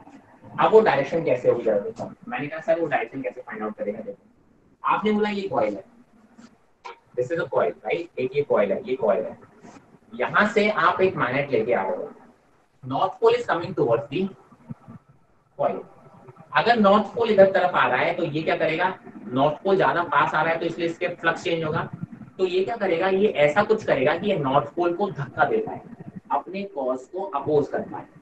North pole को धक्का कौन देगा, सर नॉर्थ पोल को धक्का नॉर्थ पोल देगा, तो ये करंट ऐसे फ्लो कराएगा कि इस वाले इधर से आपको नॉर्थ पोल दिखेगा, ठीक है। तो नॉर्थ पोल देखने के लिए आपको पता है कि सर कैसे करंट फ्लो कराना होता है, आप बोलोगे नॉर्थ पोल के लिए एंटी क्लॉकवाइज करंट फ्लो कराना होता है, ये चीज तो आपको पता है ना। जब इसमें करंट ऐसे फ्लो होता है तो आप बोलते हो कि आपको नॉर्थ पोल दिखेगा, तो एंटी क्लॉकवाइज इसमें करंट फ्लो होने लगेगा ऐसा, तो नॉर्थ पोल को जब नॉर्थ पोल दिखेगा तो ये उसको अपोज करने की कोशिश करेगा, ठीक है। अगर यही साउथ पोल इधर आ रहा होता तो ये क्या करंट प्रोड्यूस कर रहा होता, आप बोलते हो कि सर क्लॉकवाइज करंट प्रोड्यूस कर रहा होता साउथ पोल को रिपल्सिव बनाने के लिए। मैं बहुत अच्छी बात है, मैंने कहा अगर यही मैं उल्टा कर दूं, इस मैग्नेट को दूर लेके जाऊं तो मैग्नेटिक फ्लक्स कम होने लगेगा इसलिए इस लूप से, तो ये क्या चाहेगा कि मैग्नेटिक फ्लक्स ज्यादा बढ़े, तो क्या करेगा ये उस नॉर्थ पोल को अट्रैक्ट करने की कोशिश करेगा, नॉर्थ पोल को अट्रैक्ट कौन करता है, साउथ पोल, तो ये करंट ऐसे फ्लो कराएगा कि इसको साउथ पोल दिखने लगेगा, ठीक है। तो ऐसे ही कई सारे केसेस हो सकते हैं, इसी तरीके से क्या हो जाएंगे, कई सारे केसेस होने लगेंगे। मैंने कहा और भी केसेस हो सकते हैं, मैंने कहा मान लो कि यहाँ पे मैग्नेटिक फील्ड है, मैग्नेटिक फील्ड एक फंक्शन है B naught P, magnetic field एक टाइम का फंक्शन है, मतलब ये टाइम वेरिंग मैग्नेटिक फील्ड है। आप बोलते हो जैसे जैसे टाइम बढ़ेगा मैग्नेटिक फील्ड बढ़ रही है, आप देखो अंदर की तरफ है मैग्नेटिक फील्ड और अंदर वाली मैग्नेटिक फील्ड और ज्यादा बढ़ रही है, तो ये क्या करेगा कि सर ये बाहर की तरफ मैग्नेटिक फील्ड क्रिएट करेगा, ये नहीं चाहेगा कि अंदर वाली मैग्नेटिक फील्ड और ज्यादा बढ़े, तो ये अपोज करने के लिए क्या करेगा, बाहर की तरफ मैग्नेटिक फील्ड क्रिएट करेगा। बाहर की तरफ मैग्नेटिक फील्ड क्रिएट करने का तरीका क्या होगा कि ये इसमें अपने करंट की तरफ करेगा इंड्यूस। ऐसे तो आप बोलोगे जो इसमें इंड्यूस करंट आएगा वो इस डायरेक्शन में। अगर यही मैग्नेटिक फील्ड डिक्रीज हो रही होती, आप बोलते हो इसके अंदर जाने वाली मैग्नेटिक फील्ड डिक्रीज हो रही है, तो ये क्या चाहेगा, उस डिक्रीजिंग मैग्नेटिक फील्ड को बढ़ाने की कोशिश करेगा, मतलब अंदर की तरफ मैग्नेटिक फील्ड क्रिएट करेगा। तो आप बोलोगे तब इसमें इंड्यूस करंट इस लूप में कैसा होगा, इस तरीके से होगा। ठीक है, so this is some method. ऐसे आप बोलते हो कि अगर आप इसका एरिया खींच के बढ़ाओगे तो मैग्नेटिक फ्लक्स बढ़ रहा है। मैग्नेटिक फ्लक्स बढ़ रहा है, कौन सा मैग्नेटिक फ्लक्स बढ़ रहा है, अंदर वाला मैग्नेटिक फ्लक्स बढ़ रहा है। ठीक है, तो आप बोलोगे सर ये करंट कैसा, बाहर की तरफ मैग्नेटिक फ्लक्स जनरेट करने वाला करंट प्रोड्यूस करेगा। तो बेसिकली जो फ्लक्स बढ़ रहा होगा उसको अपोज करने की कोशिश करेगा, और जो फ्लक्स कम हो रहा होगा उसको बढ़ाने की कोशिश कर रहा होगा। तो हमेशा ये जो मेन कॉज है फ्लक्स चेंज का, ये उसको अपोज करने की कोशिश करेगा। आई hope this is very clear. इसमें कोई डाउट समझ में आ रहा है कि जो भी फ्लक्स चेंज करने का रीजन है, by any reason if the flux is getting change, तो आप बोलोगे सर ये इस तरीके से करंट को इंड्यूस कराएगा या ईएमएफ। अगर लूप कंप्लीट नहीं हुआ, अगर मान लो ये इनकम्प्लीट हुआ तो करंट तो फ्लो नहीं हो पाएगा, तो आप बोलोगे कोई बात नहीं, इन दो एंड्स में एक ईएमएफ जनरेट करा देगा। ठीक है, ये दो एंड के बीच में एक पोटेंशियल डिफरेंस जनरेट करा देगा। जैसे ही आप इनको कनेक्ट करोगे तो आप क्या बोलोगे कि सर आप एक इंड्यूस करंट मिलेगा आपको। ठीक है, नाउ अगर मैंने बोला कि सर चलो कि किसी भी एक फील्ड को, मैंने एरिया वाला एक एग्जांपल देते हैं कैसे आपका एक करंट प्रोड्यूस करा सकते हो। ये रीजन समझ में आ रहे हैं, इस तरीके से आप अपनी डायरेक्शन डिफाइन कर सकते हो कि किस डायरेक्शन में आप बोलोगे मैग्नेटिक फील्ड या मैग्नेटिक सॉरी इंड्यूस ईएमएफ या इंड्यूस करंट आपका मिलेगा आपको। मैंने कहा फॉर एग्जांपल, काफी फेमस एग्जांपल्स हैं, ये कंडक्टिंग लूप है। ठीक है, ये वायर है बेसिकली आधा सा, तो क्या एक वायर है और इसका खुद का एक रेजिस्टेंस भी होगा, हाजिर होगा। आप बोलते हो यहाँ पे एक ये रॉड है, ये ये एक रॉड है, मैग्नेटिक की रॉड है, कंडक्टिंग रॉड है जो कि इसमें मूव कर सकती है। यहाँ पे हर जगह मैग्नेटिक फील्ड है, यहाँ पे हर जगह मैग्नेटिक फील्ड है। ठीक है, तो अब आप बोलोगे कि सर ये जब मैं इसको v स्पीड से बाहर की तरफ मूव कराऊंगा, तो आप बोलोगे सर एरिया बढ़ रहा होगा, मतलब मैग्नेटिक फ्लक्स अंदर की तरफ वाला मैग्नेटिक फ्लक्स बढ़ रहा होगा। तो आप बोलोगे सर ये एक लूप है, इस लूप में किस डायरेक्शन में आप बोलोगे करंट को प्रोड्यूस करेगा, आप बोलोगे सर अंदर वाला मैग्नेटिक फ्लक्स बढ़ रहा है तो ये बाहर की तरफ मैग्नेटिक फ्लक्स क्रिएट करेगा, मतलब देखो करंट की डायरेक्शन जो होगी वो ऐसे होगी। मैंने कहा अगर मैं पूछूं इन दो एंड्स के बीच में कितना ईएमएफ जनरेट करेगा, तो ईएमएफ की वैल्यू क्या आएगी, आप बोलोगे that is equal to B L V. कितनी आएगी, B L V, where L क्या है इसकी लेंथ। अच्छा, आपने बोला कि सर ये बताओ कौन सा एंड पॉजिटिव होगा, मुझे मालूम है करंट हमेशा कहां से कहां फ्लो होता है। आप बोलते हो बैटरी ऐसा करंट फ्लो कराइए, इसका मतलब ये बैटरी, इसको अगर मैं रिप्लेस करूं तो आप बोल सकते हो ये बेसिकली एक बैटरी बन जाएगी यहाँ पर इस तरीके। ये पॉजिटिव एंड होगी जो कि करंट इस डायरेक्शन में फ्लो कराने की कोशिश करेगी और इसकी ईएमएफ वैल्यू ई। मैंने कहा सर आपको कैसे पता चला ये प्लस और माइनस है, मैंने कहा देखो नॉर्मल भी आप देखो, ये एक वायर है, इस वायर में पॉजिटिव चार्जेस है, कैसे पॉजिटिव चार्जेस। तो बेसिकली व्हाट विल हैपन, आपने बोला इस मैग्नेटिक फील्ड में ये जो पॉजिटिव चार्जेस है उनको आप इधर की तरफ मूव करा रहे हो, ये पूरी रॉड इधर जा रही है, मतलब पूरे पॉजिटिव चार्जेस इधर की तरफ मूव कर रहे हैं, तो पॉजिटिव चार्जेस से फोर्स किधर लगेगा, आप बोलोगे sir Fleming's left hand rule. कैसे, मैग्नेटिक फील्ड अंदर, चार्जेस की डायरेक्शन ये, तो आप बोलोगे फोर्स किधर, तो आप बोलोगे पॉजिटिव चार्जेस यहाँ इकट्ठे हो जाएंगे बहुत सारे, और नेगेटिव चार्जेस यहाँ इकट्ठे हो जाएंगे, क्योंकि नेगेटिव चार्जेस से नीचे की तरफ फोर्स रहेगा। तो आप बोलोगे देखो यहाँ पोटेंशियल डिफरेंस क्रिएट हो जाएगा और उसकी वैल्यू किसकी बराबर होगी, E इक्वल टू BLE। ठीक है, तो कितना होगा, इक्वल टू BLE। तो डायरेक्शन हमेशा अगर आपको देखना है ईएमएफ की डायरेक्शन कैसी है, तो आप तो बोलो भाई साहब पॉजिटिव चार्जेस के मोशन के हिसाब से पॉजिटिव चार्ज पे लगने वाला फोर्स निकालो किस डायरेक्शन में होगा। तो आपको मालूम है पॉजिटिव चार्ज पे लगने वाला फोर्स ऊपर की तरफ होगा, तो नेगेटिव में नीचे की तरफ होगा, तो पॉजिटिव चार्ज इकट्ठे होंगे तो प्लस जो बैटरी जनरेट होगी वो उसका प्लस साइन ये होगा, और नीचे आप बोलोगे जो ये साइन होगा वो नीचे की तरफ होगा। ठीक है, यहाँ तक कोई दिक्कत? अच्छा, मैंने कहा सर नो सर, हाँ कोई दिक्कत। No sir, no sir. मैंने कहा लेकिन जैसे ही इसमें कोई करंट फ्लो होने लगेगा, अब जैसे ही इसमें कोई करंट फ्लो होने लगेगा तो क्या होगा, तो सर इस पे फोर्स लगने लगेगा। एक करंट कैरिंग वायर को अगर आप मैग्नेटिक फील्ड में रखते हो तो उस पर एक फोर्स लगता है, ठीक है। अच्छा अब वो फोर्स किधर लगेगा, आप देखो करंट कैरिंग वायर देखो पीछे की तरफ, बॉडी इधर आ रही थी, आप बोलोगे इस पे करंट कैरिंग वायर पे जो फ्लो होगा वो किधर की तरफ होगा, ठीक है। तो आप बोलोगे जो करंट कैरिंग वायर है उस पर जो फोर्स लगेगा वो किधर लगेगा, इधर की तरफ लगेगा, ठीक। हाँ सर कोई दिक्कत नहीं है। तो आप बोलोगे जो फोर्स है वो उसकी वैल्यू किसके बराबर होती है, वो होती है BIL के बराबर। अच्छा EMF अगर ये है तो करंट इंड्यूस कितना होगा, आप बोलोगे EMF upon resistance and that is equal to BLV by R। अगर इसका रेजिस्टेंस कितना है R, तो आप बोलोगे फोर्स की वैल्यू कितनी होती है BIL, तो आप बोलोगे फोर्स कितना हो जाएगा B, I की वैल्यू रख दो B into L into V into L upon R। तो यहाँ से आप निकालोगे B square L square V by R। This is the force acting on this arm. इस पे जो फोर्स लगना स्टार्ट हो जाएगा वो किस डायरेक्शन में हो जाएगा, ये, और उसकी वैल्यू कितनी रहेगी B square L square V by R। अब मैंने कहा सर ये फोर्स पावर कितना जनरेट हो रहा होगा, है ना। तो आप बोलोगे फोर्स कितना है इतना और वेलोसिटी कितनी इतनी, तो आप बोलोगे जो पावर होता है power generated will be equal to F dot V यानी F into V into power equal to इससे पावर कितना होता है पावर, है ना, that is equal to force into velocity. तो बेसिकली फोर्स और वेलोसिटी मल्टीप्लाई करोगे तो that will come as V square L square V square. ये कुछ बेसिक आप कह सकते हो कि फॉर्मूले हैं, ठीक है।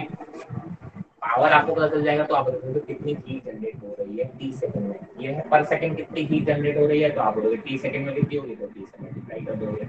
तो ये कुछ स्टैंडर्ड फॉर्मूले हैं, ठीक है। जब भी इस तरीके से आप मोशन कराओगे तो उसमें कितना करंट इंड्यूस होगा, इसको हम बोलते हैं मोशनल EMF। क्या बोलते हैं इसको, मोशनल EMF। क्योंकि ये मोशन EMF क्यों बोलते हैं, क्योंकि ये जो EMF है ये जनरेट किसकी वजह से हो रहा है, due to the motion of the conductor. Conductor को हम ऐसा मूव करा रहे हैं उसकी वजह से ये EMF इंड्यूस हो रहा है, इसलिए हम इसको बोल रहे हैं motional EMF and that is equal to BL, ठीक है। इसमें कहीं कोई दिक्कत है,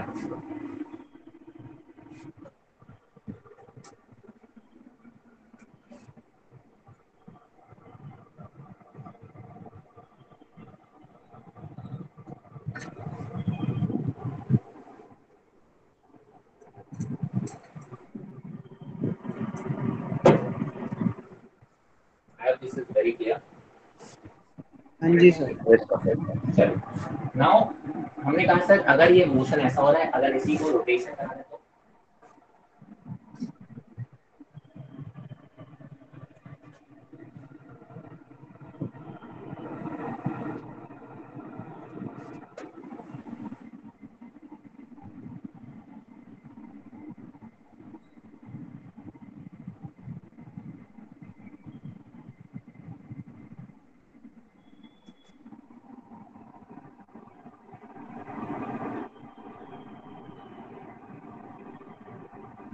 इसको हम बोलते हैं रोटेशनल EMF।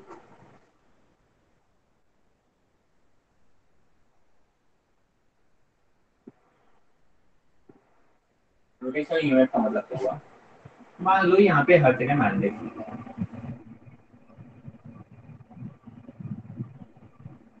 ठीक है। यहाँ पे एक रॉड रखा हुआ, ये एक मैग्नेटिक रॉड है राइट।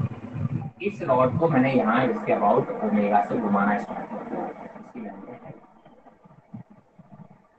जब आप बोलोगे इस रॉड को मैं ऐसे घुमाऊंगा तो ये मैग्नेटिक फील्ड लाइंस को कट कर रहा है ना, मैग्नेटिक फील्ड लाइन को कट करता हुआ आएगा, ऐसे मैग्नेटिक फील्ड लाइन है तो ये रॉड जब घूमेगी तो मैग्नेटिक फील्ड लाइन को कट करेगा। तो इसमें भी इंड्यूस EMF होगा इन दो पॉइंट के बीच में, अगर मैं A और B नाम देता हूँ तो there will be induce EMF between A and B। That induce EMF will be equal to, जो EMF इंड्यूस होगा वो होगा B omega L square by 2 magnetic field. इसको हम रोटेशनल EMF बोल देते हैं। क्या बोलते हैं, rotational, because due to rotation ये ऐसा हो रहा है। तो ये मोशनल EMF नहीं, लेकिन कौन सा रोटेशनल है। अब आपको कैसे पता चलेगा कि कौन सा एंड पॉजिटिव हुआ कौन सा नेगेटिव, आपसे अगर ये पूछा जाएगा कि कौन सा सा एंड पॉजिटिव और कौन सा नेगेटिव, तो आप क्या बोलोगे कि सर कैसे पता चलेगा? मैंने कहा देखो फिर वही कंसेप्ट, अगर कोई भी चार्ज पार्टिकल किसी भी स्टार, मैंने कहा अगर ये इधर की तरफ घूमा है तो इस टाइम पे इस पे पार्टिकल लीनियर वेलोसिटी क्या होती है v, जो कि इसके परपेंडिकुलर होगी। लीनियर वेलोसिटी डायरेक्शन ये है, हर चार्ज पार्टिकल का इस इंस्टेंट पे लीनियर वेलोसिटी ऊपर की तरफ है।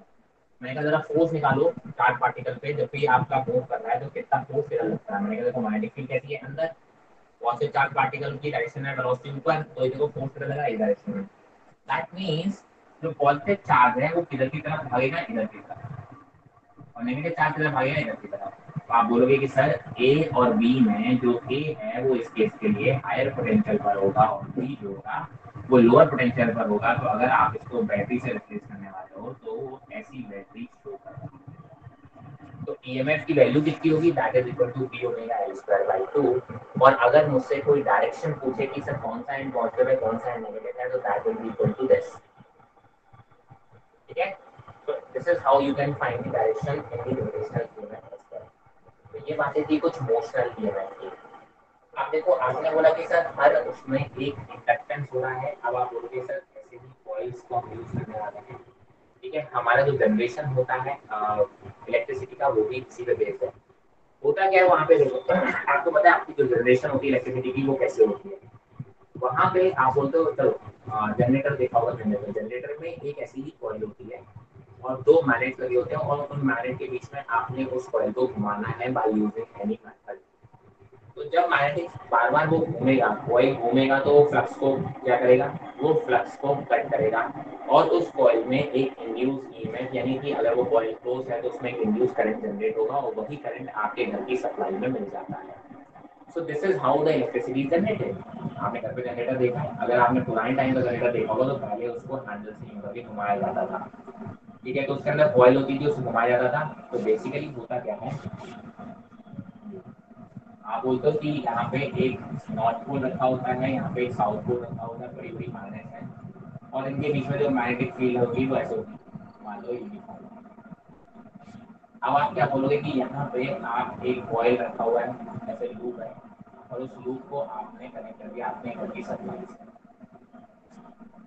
ठीक है, अब इस लूप को जब आप घुमाओगे, जब ये लूप घुमाएगा तो देखो इस लूप का angle with the magnetic field is going to be change. पहले लूप ऐसा है, मैग्नेटिक फील्ड ऐसी है, फिर लूप थोड़ी देर ऐसा हो गया, फिर थोड़ी देर ऐसा हो गया, फिर थोड़ी देर। अब मैग्नेटिक जब लूप ऐसा हो गया तब कोई भी मैग्नेटिक फील्ड लाइन से क्रॉस नहीं हो रही है।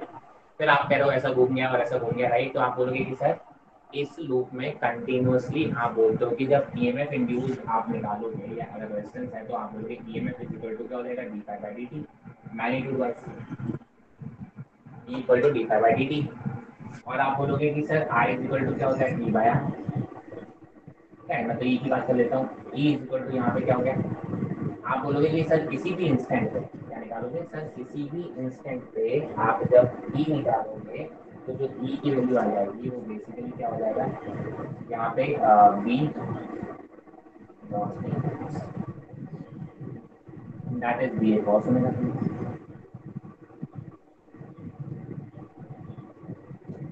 बाई डी डी अभी चलेगा था, राइट।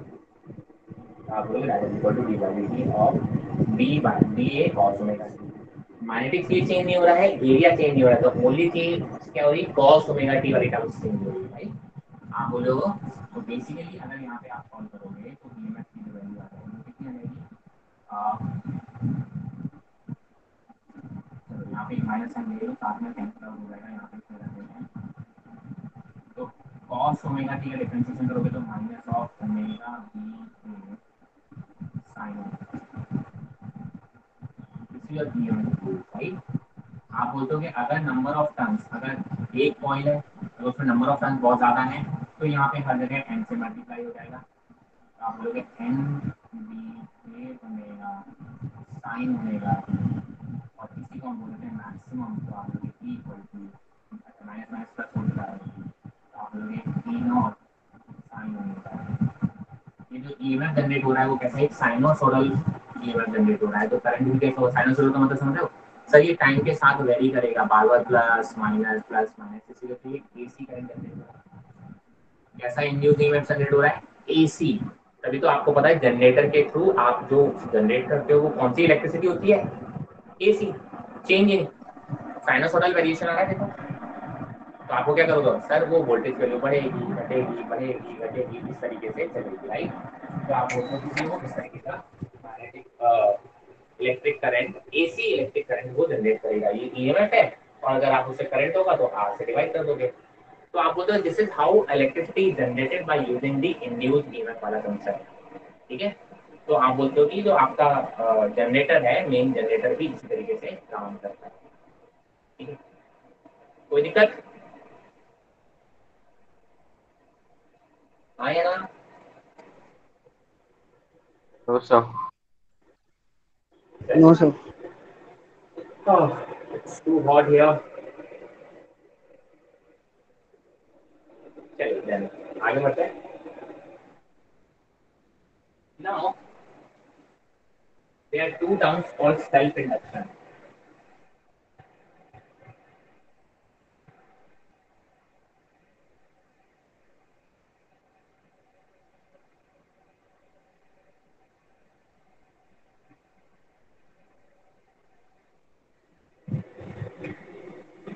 Self-induction नाम से समझ में आ रहा हो,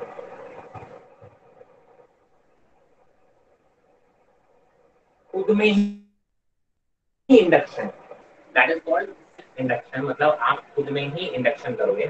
वो कैसे होगा मैं क्या देखो, मान लो यहाँ पे एक कॉइल है और ये किसी बैटरी से कनेक्टेड है। अब जरा देखो, जब इसमें करंट चालू होगा, जब इसमें कोई करंट चालू होगा तो इसमें करंट फ्लो होगा। अब करंट जब फ्लो होगा, देखो होता क्या है, इसमें जब करंट फ्लो होगा, इनिशियल तो क्या था, जीरो था। इनिशियल तो जीरो था क्योंकि सर्किट ओपन था। आपने बोला जब t इक्वल टू जीरो पे इसको आपने इसको करंट कनेक्ट किया, कनेक्ट किया तो क्या जनरेट होगा, सर्ज करंट जनरेट होगा। पहले करंट कितना था, जीरो। अब आप बोलोगे इसमें करंट की वैल्यू जी में से बढ़ के मैक्सिमम तक जाएगी, ये बी हो गया, ये आर हो गया, ठीक है।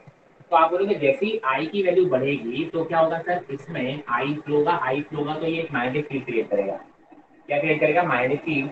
तो इसके अंदर तुरंत ये खुद मैग्नेटिक फील्ड क्रिएट करना स्टार्ट कर देगा। तो आप बोलोगे पहले मैग्नेटिक फील्ड जीरो थी, अब मैग्नेटिक फील्ड बढ़ी। तो मैग्नेटिक फील्ड बढ़ेगी तो मतलब मैग्नेटिक फील्ड चेंज हुई, मैग्नेटिक फील्ड चेंज हुई इस कॉइल से, तो आप बोलोगे इसमें एक इंड्यूस ईएमएफ जनरेट होगा और एक इंड्यूस करंट जनरेट होगा, जो कि जो कि ये रीजन है उसको अपोज करेगा। रीजन क्या था, इसमें करंट बढ़ना, तो ये करेगा उसमें उल्टा करंट इंड्यूस कराएगा ताकि उस करंट को रोक सके। तो खुद की कॉइल खुद में ही इंड्यूस कर रही है मैं, इसलिए इसको बोला जाता है सेल्फ इंडक्शन। क्या बोला जाता है, खुद की कॉइल जब खुद में ही अगर इंडक्शन होती है तो उसको बोलते हैं हम सेल्फ इंडक्शन, ठीक है। और आपको मालूम है कि सर जो फ्लक्स है ना, इससे जो लिंक फ्लक्स है वो किस पे डिपेंड करेगा, मैग्नेटिक फील्ड करेगा।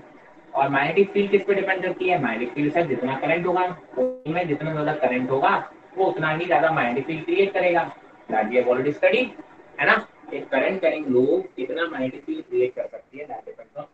तो आप बोलोगे 5 प्रोपोर्शनल टू करंट। इसमें जो फ्लक्स है वो किसके प्रोपोर्शनल होगा, आई के प्रोपोर्शनल होगा।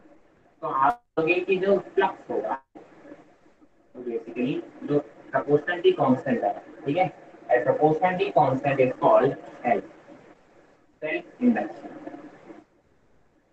या coefficient of self induction। आप बोलते हो कि coefficient of self induction भी बोल देते हो, या फिर आप L को इंडक्टेंस बोल देते हो। जैसे रेजिस्टेंस होता है, कैपेसिटेंस होता है, वैसे ये क्या होता है, इंडक्टेंस होता है। सर एक कॉइल का खुद का इतना मतलब इसको बोलते हैं इंडक्टेंस। अगर आप यहाँ से करंट की वैल्यू निकालना चाहो तो सॉरी यूनिट निकालना चाहो इंडक्टेंस की तो कितना आएगा, वेबर पर एम्पियर, कितना आएगा, वेबर पर एम्पियर, राइट। और आपको यहाँ पे अगर ईएमएफ निकालना हो कितना ईएमएफ इंड्यूस होगा, that will be equal to minus L D I by D. कैसे आया, अरे सर ईएमएफ, अगर ईएमएफ की वैल्यू आप निकालोगे तो ईएमएफ क्या होता है, minus of D phi by D T. और फाई की वैल्यू एल आई रख दो, एल तो कांस्टेंट है, ठीक है, वो करंट पे डिपेंड नहीं करेगा। तो आप बोलोगे सर जो ईएमएफ इंड्यूस होगा that is equal to minus L D I by D T. अब ये जो बेसिकली इस टाइप की कॉइल होती है उसको हम बोलते हैं इंडक्टर्स। ठीक है, जैसे रजिस्टर्स होते हैं, कैपेसिटर्स होते हैं, वैसे ही ये क्या होते हैं, इंडक्टर्स होते हैं। ठीक है, और उनका इंडक्टेंस क्या होता है, एल होता है। ठीक है, तो आप बोलते हो कि सर एक नया इंस्ट्रूमेंट आप पढ़ रहे हो, या नया आप बोलते हो जैसे ये रेजिस्टेंस होता है, वैसे आप बोलते हो कि इस कॉइल को हम बोलते हैं इंडक्टर। तो देखो, इंडक्टर का काम क्या होता है, जो आइडियल इंडक्टर होता है उसका काम क्या होता है, इसका इंडक्टेंस अगर है तो आइडियली जो इंडक्टर होता है वो क्या करता है, वो कोई भी चेंज को अपोज करता है। जब मैं इस स्विच को कनेक्ट करूंगा, मतलब इसको बैटरी को कनेक्ट करूंगा, तुरंत इसमें करंट फ्लो होगा। करंट फ्लो होगा तो ये उस करंट को रोकने की कोशिश करेगा। तो जब हम इसको कनेक्ट करेंगे, देखो at T equal to zero, आप बोलते हो कि सर इसको करंट को ये फ्लो होने ही नहीं देगा। मतलब ये कैसे बिहेव करेगा सर, एक शॉर्ट सर्किट की तरह बिहेव करेगा। इतना स्ट्रॉन्ग बिहेव करेगा कि सर ये शॉर्ट सर्किट की तरह बिहेव करेगा, तो टी इक्वल टू जीरो पे ये आई इक्वल टू जीरो रखेगा। लेकिन ज्यादा देर अपोज नहीं कर पाएगा, ये अपोज करने की कोशिश करेगा, बैटरी उसको करंट फ्लो कराना स्टार्ट कर देगी, और थोड़ी देर में क्या हो जाएगा, करंट कैसा हो जाएगा, कांस्टेंट। करंट कांस्टेंट हो गया तो ये फ्लक्स कांस्टेंट हो जाएगा, फ्लक्स कांस्टेंट हो जाएगा तो फ्लक्स वेरिएशन नहीं होगा, तो इंड्यूस्ड ईएमएफ बंद हो जाएगा। और अगर फ्लक्स एक बार कांस्टेंट हो गया, फिर कोई अपोजिशन फील नहीं करेगा, तो आप बोलोगे आफ्टर स्टेडी स्टेट या टी इक्वल टू इनफाइनाइट, आप बोलोगे आई की वैल्यू कैसे हो जाएगी, D by R, that is maximum. तब ये कैसे बिहेव करेगा, एक शॉर्ट सर्किट की तरह बिहेव करेगा, जब ये फुल्ली चार्ज हो जाएगा, राइट। जब तक ये अपोज कर सकता ना तब तक ये अपोज करेगा। एक काम करते हैं, तो कंफ्यूज हो जाओगे, इसको जरा स्क्रीनशॉट लो, थोड़ा अलग से इसको ओपन पढ़ लेते हैं।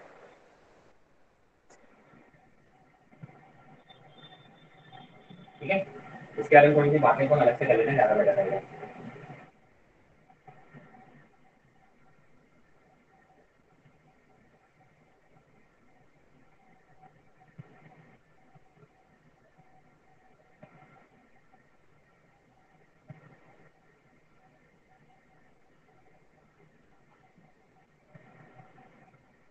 मैंने कहा मान लो कि सर, अच्छा ये जो सॉलिन ये जो आपको ऐसे कॉइल दिखाते हैं, बेसिकली क्या एक सॉलिनॉइड पड़ा था, ये जो सॉलिनॉइड पड़ा था, ये दोनों एक ही चीज है, इन्हीं को हम इंडक्टर बोल देते हैं। क्या बोल देते हैं, सोलेनॉइड हो गया या इस टाइप की कॉइल दिखाते हैं, बेसिकली दोनों एक ही चीज है, इन्हीं को हम क्या बोल देते हैं, इंडक्टर बोल देते हैं। ठीक है, तो आप क्या बोलोगे कि सर अगर यहाँ से इसका एक सोलेनॉइड है, सोलेनॉइड का अगर मुझे इंडक्टेंस निकालना है, क्या निकालना है, सोलेनॉइड का अगर मुझे इंडक्टेंस निकालना है, तो that will be equal to mu not N square A into L. ठीक है, एल क्या है इसकी, सॉरी ए इंटू आर।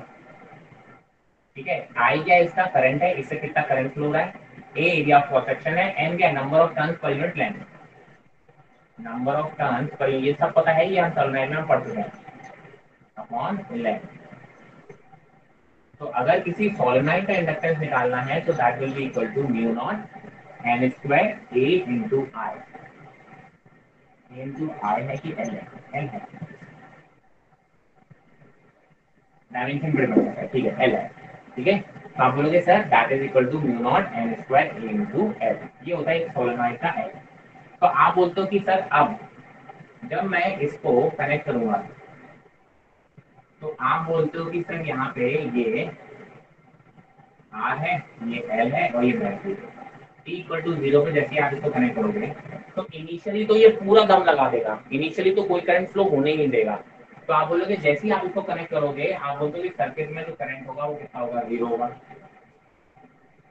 ठीक है, और आप बोलते हो ये जो सर्किट है वो कुछ ऐसे बिहेव कर रहा होगा, शॉर्ट सर्किट की तरह। ठीक है, तो आप बोलोगे टी इक्वल टू जीरो पे ये शॉर्ट सर्किट की तरह बिहेव करता है, वहाँ पे सर्किट क्लोज ही नहीं रहेगा, मतलब शॉर्ट सर्किट मतलब करंट फ्लो नहीं होने दे रहा है, इसको short circuit, sorry open circuit की तरह बिहेव करेगा, क्योंकि ये ओपन है, यहाँ पे कोई करंट फ्लो होने नहीं दे रहा है। तो आप बोलोगे कैसे बिहेव करेगा, सही होगा उसकी तरह बिहेव। अब लेकिन टाइम के साथ साथ आप बोलते हो ये चार्ज होने लगेगा, चार्ज होने लगेगा मतलब इसका ऑपरेशन थोड़ा कम होने लगेगा, ऑपरेशन कम होने लगेगा तो ये करंट बढ़ने लगेगा, है ना, इसको हम बोलते हैं ग्रोथ ऑफ करंट। ठीक है, आप बोलोगे सर इसमें करंट बढ़ने लगेगा, तो आप बोलोगे कि सर इसमें ग्रोथ ऑफ करंट होगा। तो आप बोलोगे उसकी जो वैल्यू आती है करंट की, टाइम डिपेंडेंट जो वैल्यू आती है वो कितनी आती है, I is equal to E by R one minus R T by N.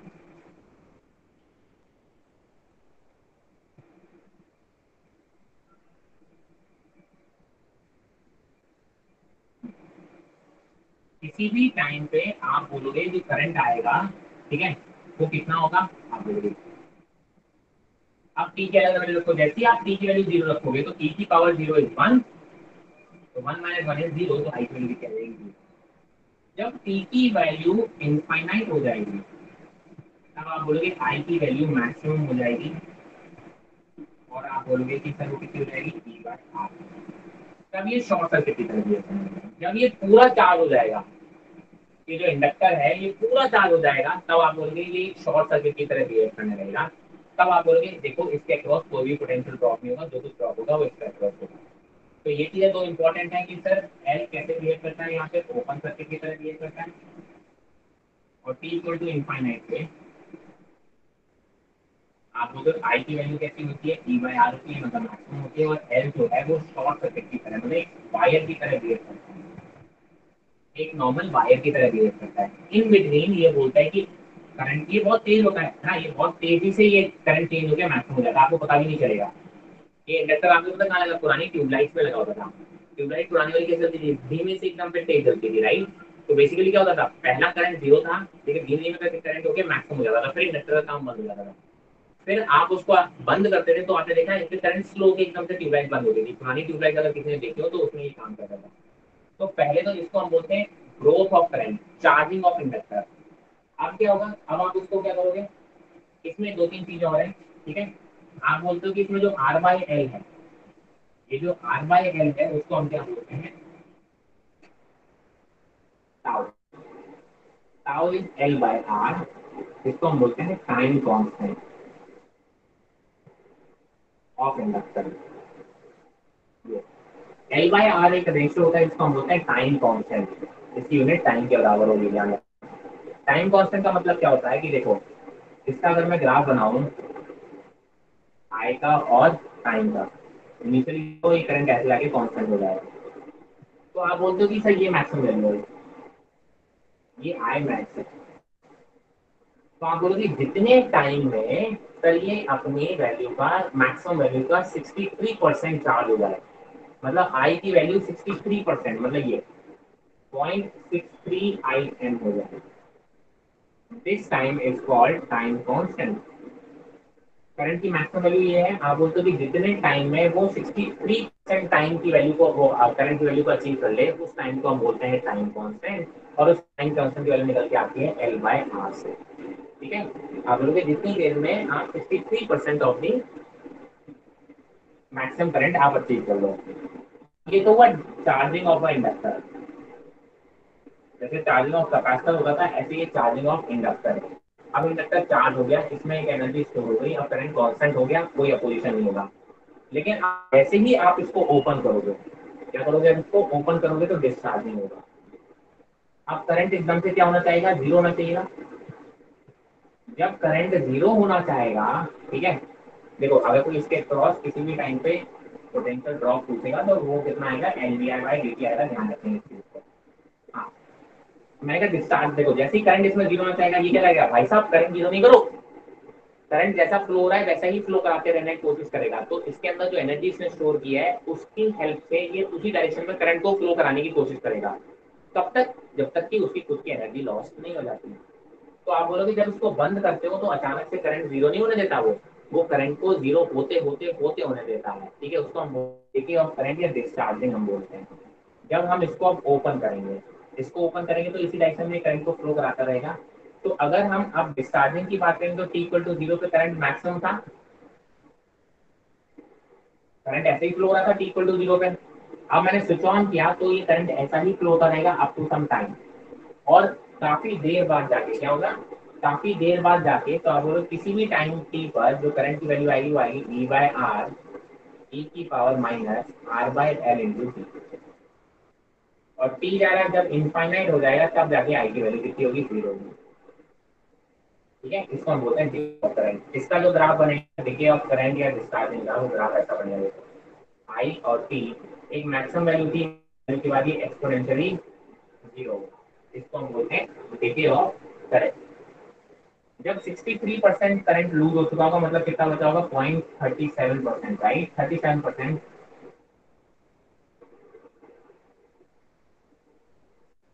ये वैल्यू आई मैक्सिमम है। जब 63% डिके हुआ होगा तो टाइम होता है उसको हम बोलते हैं टाउ। सर स्क्रीन शो नहीं हो रही। आपकी सर स्क्रीन चली गई। मतलब 0 से 63% होगा मैक्सिमम वैल्यू, या फिर मैक्सिमम सर वैल्यू से स्क्रीन शो नहीं हो रही। 67% मतलब 60% लॉस हो जाए, उसमें हेलो जितना टाइम लगेगा हेलो, उसको हम बोलते हैं mic time testing, hello constant. Check check, hello. Tau is equal to R L by R. Hello sir. प्रथम तेरे को आवाज आ रही है मेरी? आवाज आ हाँ रही है भाई आ मेरी? रही है। हाँ सर स्क्रीन शो नहीं हो रही। अभी आवाज आ रही है? हाँ जी सर अब ठीक भी है। एक सेकंड।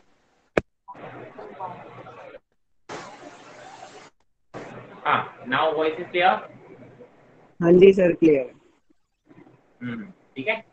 तो आप बोलोगे वही बात कर रहा था कि जितनी देर में 63% मैक्सिमम का अचीव हो जाए या फिर मैक्सिमम से 63% लूज हो जाए, उस टाइम को हम बोलते हैं टाइम कांस्टेंट, और उसकी जो वैल्यू आती है वो आती है एल बाय आर। तो ये जो दो फॉर्मूले हैं ये है डिके करंट का है।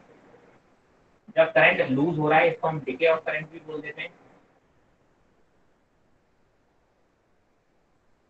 सर्किट में, और ये ग्रोथ का है। जब करंट जीरो से मैक्सिमम तक जा रहा है इसको हम बोलते हैं ग्रोथ। अब ये दो इक्वेशन बहुत इंपॉर्टेंट है, ग्रोथ ऑफ करंट। क्लियर है? तो ये बातें हो गई आपकी इंडक्टर के चार्जिंग के साथ। इसमें कोई डाउट हो तो पूछ लो, नहीं तो बात करते हैं हम।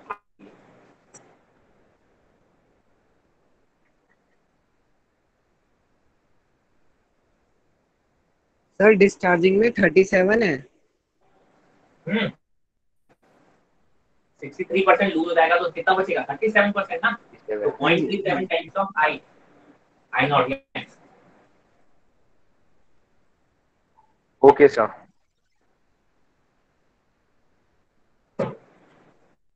चलिए आगे बढ़े।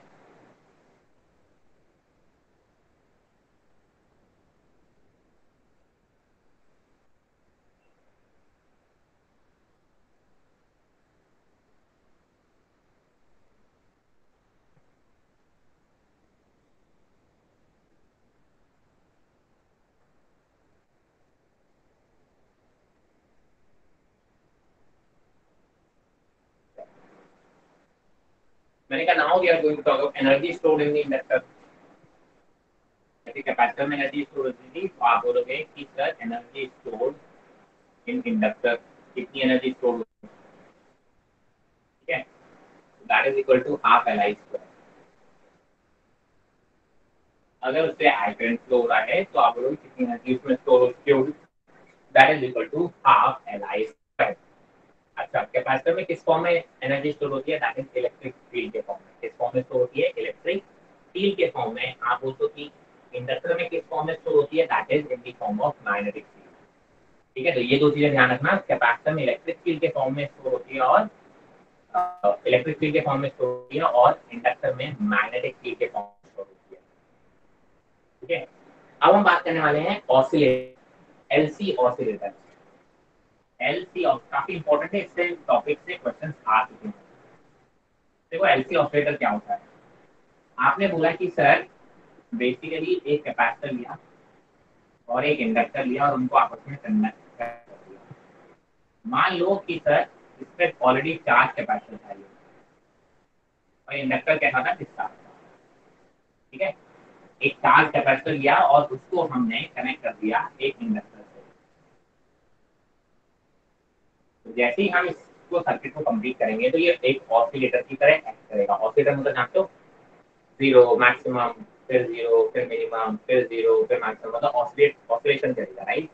तो जरा देखो, पहले पहले आप क्या बोलोगे कि सर यहाँ पे ये बैटरी की तरह बिहेव करेगा। जैसे इसको एक सर्किट मिल रहा है तो ये करंट फ्लो करेगा। ये करंट फ्लो होने नहीं देना चाहता, ये क्या करेगा?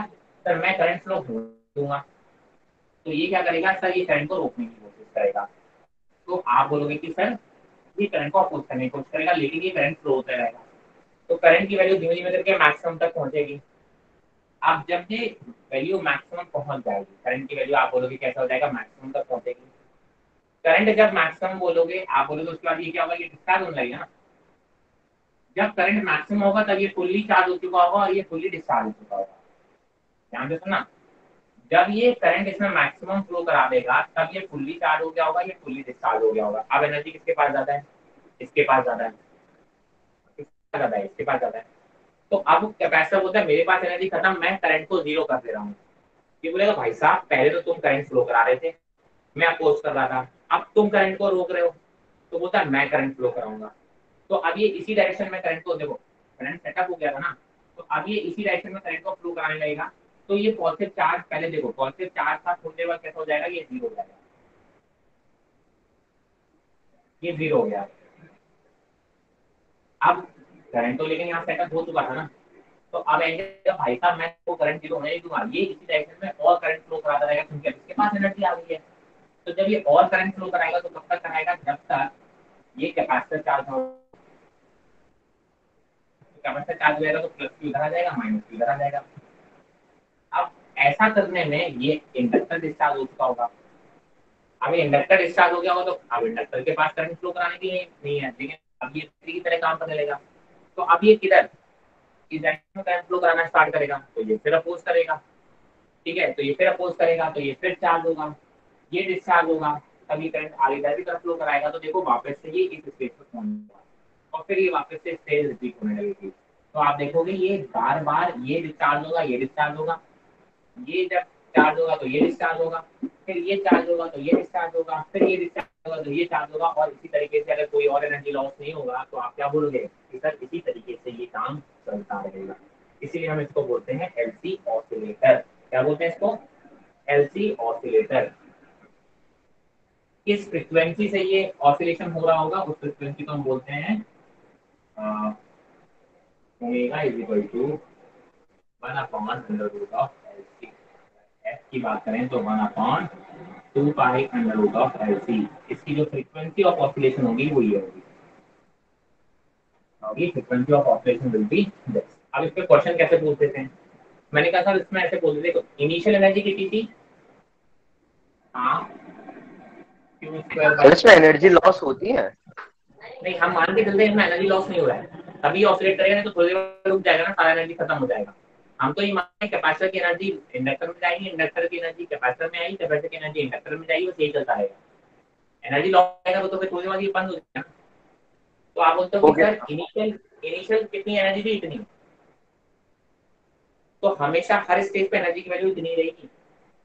आप बोलते हो किसी इंस्टेंट पे, मान लो क्वेश्चन कैसे आता है देखो, किसी इंस्टेंट पे आप बोलते हो कि सर जब करंट की वैल्यू आए है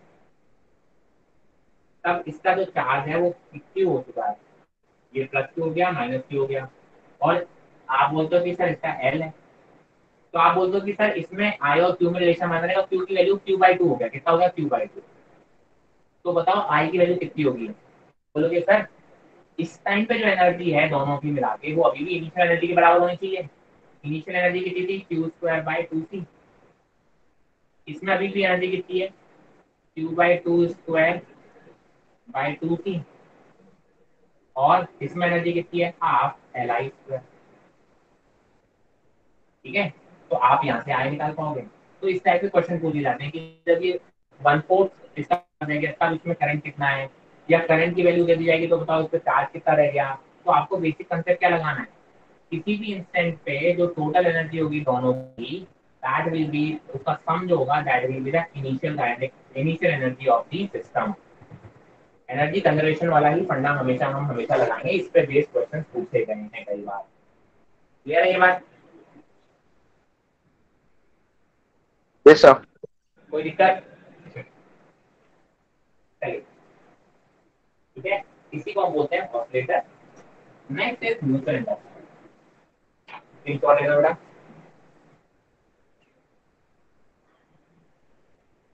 इंपॉर्टेंट है।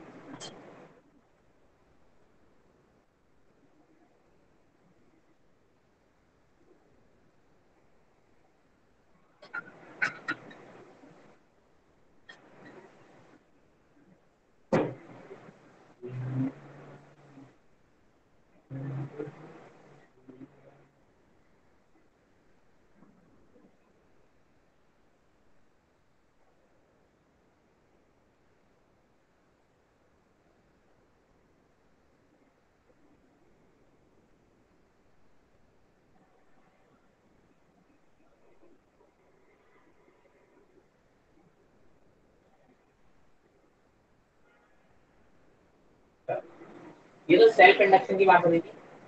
अब बात करेंगे हम म्यूचुअल इंडक्शन की। नाम से समझ में आ रहा है म्यूचुअल इंडक्शन क्या होगा।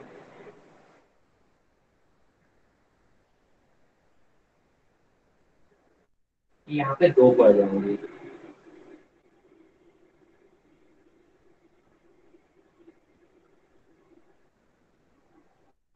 या अभी अलग अलग रखते हैं समझने के लिए, पहले अलग अलग रखते हैं। ये एक अलग कॉइल होगी और ये एक अलग कॉइल होगी, ठीक है।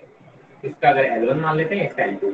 अब देखो जैसे ही इसमें करंट फ्लो होगा, करंट फ्लो होगा तो ये मैग्नेट की तरह बिहेव करेगा, तो इससे कुछ मान लो कि मैग्नेटिक फील्ड जनरेट हो रही होगी ऐसी, है ना। तो मैग्नेटिक फील्ड जनरेट होगी तो इससे फ्लक्स लिंक होगा। तो जब इसमें करंट बढ़ेगा तो इससे फ्लक्स बढ़ेगा, फ्लक्स बढ़ेगा तो आपको जो है इसमें भी करंट इंड्यूस हो जाएगा। तो इसकी वजह से इसमें जो इंडक्शन हो रहा है उसको हम बोलते हैं म्यूचुअल इंडक्शन। खुद की वजह से खुद में जो हो रहा था उसको हम बोलते थे सेल्फ इंडक्शन, जबकि दूसरे की वजह से दूसरे में अगर हम होता है उसको हम क्या बोल देते हैं, म्यूचुअल इंडक्शन। ठीक है। और म्यूचुअल इंडक्शन में आप बोलते हो कि इसके अक्रॉस जो ईएमएफ इंड्यूस होगा that equal to minus M d I by D t. M क्या है यहाँ पे, कोएफिशिएंट ऑफ म्यूचुअल इंडक्शन। ठीक है। चलिए, आप बोलते हो कि सर इसमें ज्यादा हमें म्यूचुअल इंडक्शन में हमें ज्यादा बातें नहीं करनी होती, हम ऊपर की बात करते हैं। सर पढ़ने वही रहेंगे कि यहाँ पे जो फ्लक्स होगा, फ्लक्स की वैल्यू की आप बोलोगे करंट के प्रोपोर्शनल होगा, फ्लक्स इज इक्वल टू यहाँ पे एम आई के बराबर होगा। जैसे लाई आता था, यहाँ पे जो फ्लक्स होगा वो किसके proportional, is equal to M I, mutual induction के बराबर हो जाता है, राइट। आपको हमेशा मतलब कि सर अगर मैं कहूँ कि म्यूचुअल इंडक्शन कितना है, ठीक है, तो आप बोलोगे that will be equal to, वही उसी तरीके से निकल के आता है। चलो खैर मुझे उससे मतलब नहीं है। हमारे मतलब का क्या है कि देखो हम ये मान के चलते हैं इसकी वजह से पूरा म्यूचुअल इंडक्शन इंडक्शन इसमें हो रहा है या फिर इसकी वजह से इसमें हो रहा है, ठीक है। तो हमारे मतलब से तो भाई साहब जितना भी इंडक्शन होगा वो पूरा का पूरा हम मान के चलते हैं। Now we are going to talk about the, अगर मैं इनको आपस में कनेक्ट करूं तो कितना इंडक्शन आएगा नेट। मतलब आप बेसिकली कह सकते हो now we are going to talk about the combination of inductors. हम पहले मान के देखो, हम जनरली मानते हैं कि एक दूसरे में म्यूचुअल इंडक्शन जीरो है। कितना है, हम इनिशियली लेवल में मान के चलते हैं म्यूचुअल इंडक्शन जीरो है।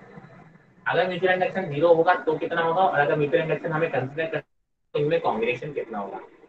जनरली हम आप बोल सकते हो कि म्यूचुअल इंडक्शन जीरो ही मान के चलेंगे। चलिए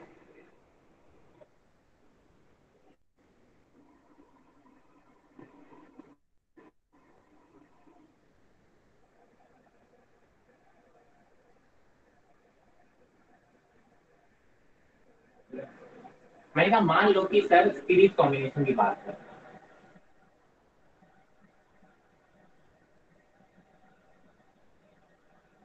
दो इंडक्टर हैं L1 और L2, इनको जब आपस में सीरीज में कनेक्ट किया गया, जब सीरीज में कनेक्ट किया जाता है तो होता क्या है, आप बोलते हो जो L इक्विवेलेंट आता है, L इक्विवेलेंट की वैल्यू आती है L1 plus L2 plus 2m आएगी, और या फिर L इक्विवेलेंट की वैल्यू आती है L1 प्लस L2 माइनस 2। अब ये प्लस 2m या माइनस 2m क्या है जरा देखो, मैंने कहा अगर ये सेम सेंस में कनेक्टेड है, मतलब अगर इसमें करंट ऐसे ही फ्लो हो रहा है और इसमें भी करंट ऐसे ही फ्लो हो रहा है जैसे इसमें, तो ये दोनों सेम सेंस में है। तो आप बोलोगे अगर सेम सेंस में कनेक्ट होंगे तो आप बोलोगे कि दोनों म्यूचुअल इंडक्शन का जो पहले इफेक्टिव आएगा वो आएगा ये L1 plus L2 plus 2m। अगर यहाँ सेंस ऑफ करंट दूसरा है, ठीक है, मतलब होता क्या है कि सेंस ऑफ करंट कैसा होता है, ये देखो ये ऊपर की तरफ कॉइल दिया है, मान लो वो नीचे की तरफ से कॉइल स्टार्ट हुआ है ऐसे, तो करंट देखो इसमें इस तरीके से फ्लो होगा, इसमें उल्टा होगा, इसमें करंट फ्लो होगा। तो आप बोलोगे ये ऑपोजिट सेंस की बात हो जाती है। तो ऑपोजिट सेंस में जो म्यूचुअल इंडक्शन है वो अपोज करता है एक दूसरे को। तो अगर सेम सेंस में कनेक्टेड है तो L इक्विवेलेंट की वैल्यू आती है L1 plus L2 plus 2m, और अगर ऑपोजिट सेंस में कनेक्टेड होते हैं तो बोलते हो कि ये वैल्यू आती है माइनस 2m। मैंने कहा इफ ये बहुत दूर दूर है, अगर ये बहुत दूर दूर होते हैं तो हम मान के चलते हैं इनके बीच का म्यूचुअल इंडक्टेंस कितना होता है, जीरो होता है। मैक्सिमम केस में अगर म्यूचुअल इंडक्टेंस के बारे में कुछ नहीं बोला गया है तो आपको यही कंसीडर करना है। अगर आपको कुछ नहीं बोला गया है तो आपको यही कंसीडर करना है। तब आप बोलते हो L इक्विवेलेंट की वैल्यू कितनी हो जाएगी, में आप बोलोगे L1 प्लस L2, ठीक है, L1 प्लस L2, सिंपल सी बात है। अगर वो सीरीज में कनेक्ट हुए, क्योंकि आपने बोला कि इसमें जो म्यूचुअल इंडक्टेंस है वो मुझे इग्नोर करना है, सब होता है जब ये बहुत दूर दूर होते हैं।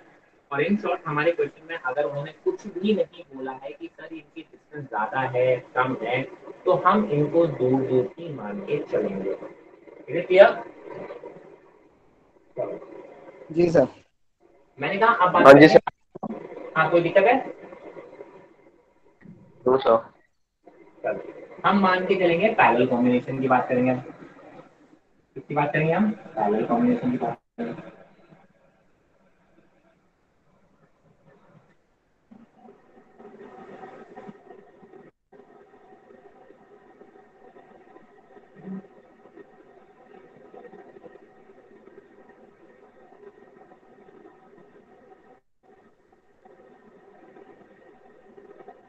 ठीक है, आपने बोला अगर दोनों को आपने कैसे कनेक्ट किया हुआ है पैरेलल कॉम्बिनेशन में, तो आप बोलोगे पैरेलल कॉम्बिनेशन में हमें म्यूचुअल इंडक्टेंस का जरूरत ही नहीं पड़ता, बिकॉज इससे जो फ्लक्स लिंक होगा वो इधर की तरफ होगा। अगर यहाँ सीरीज में कनेक्ट हो तो यहाँ फ्लक्स लिंक होगा, राइट?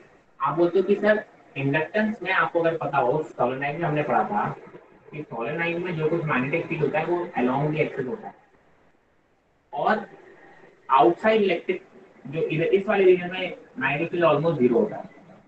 तो आप बोलते हो कि जब ये अलोंग दी एक्सिस था, है ना, तब तो आपके यहाँ पे ये आप बोलोगे म्यूचुअल इंडक्टेंस की बात होगी। लेकिन अगर पैरेलल सर्किट है तो हमें म्यूचुअल इंडक्टेंस के बारे में हमें ज्यादा सोचने की जरूरत नहीं है। तो यहाँ पे तो आप सिंपल बोलोगे कि सर यहाँ 1/L equivalent is equal to 1/L1 plus 1/L2। जैसे रेजिस्टेंस में चलता है वैसे यहाँ इंडक्टेंस में चलता है।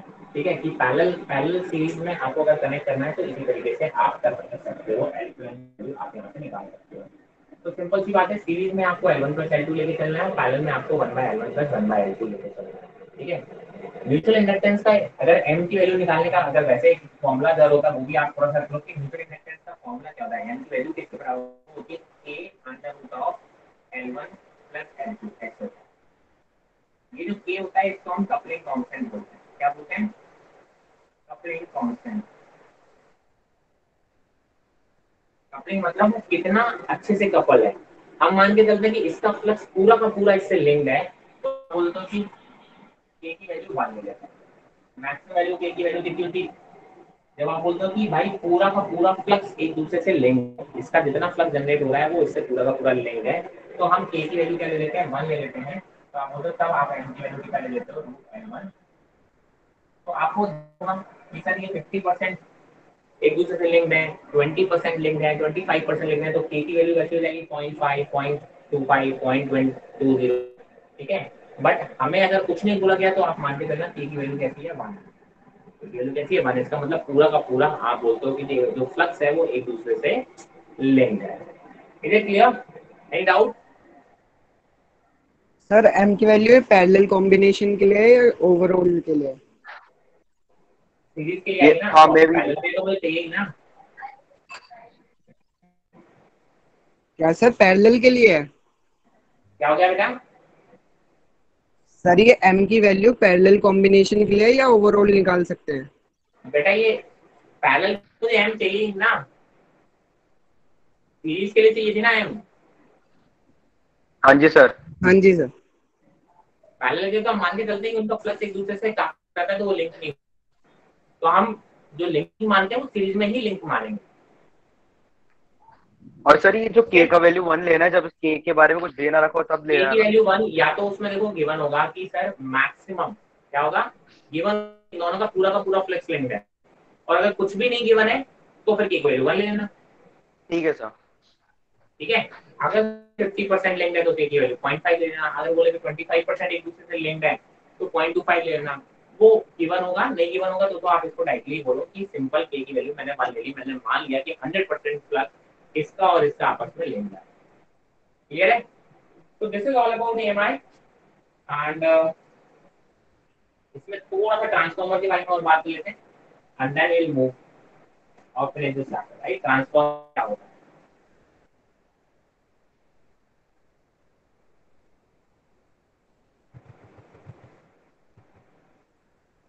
ट्रांसफार्मर जानते हो? आपके घरों के आसपास कहीं लगा होगा, देखा होगा ट्रांसफार्मर। तो ट्रांसफार्मर का पहले तो काम क्या होता है? ट्रांसफार्मर काम होता है बेसिकली आपके वोल्टेज को कम या ज्यादा करना। ठीक है, बेसिक काम क्या होता है, आपके वोल्टेज को कम करना या ज्यादा करना।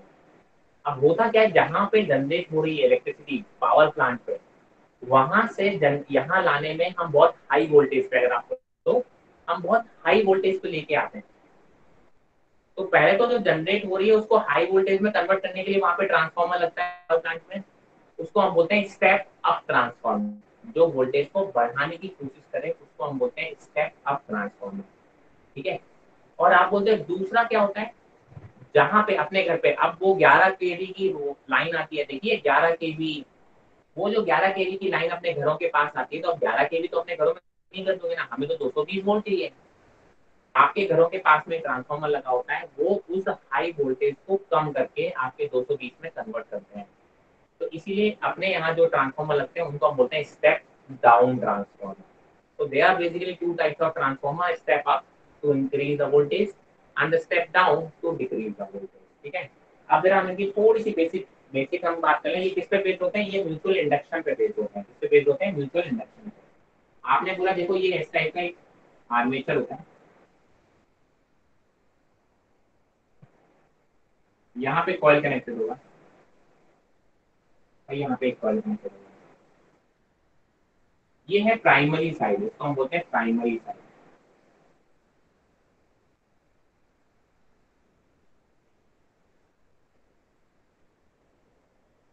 और इसको हम बोलते हैं सेकेंडरी साइड।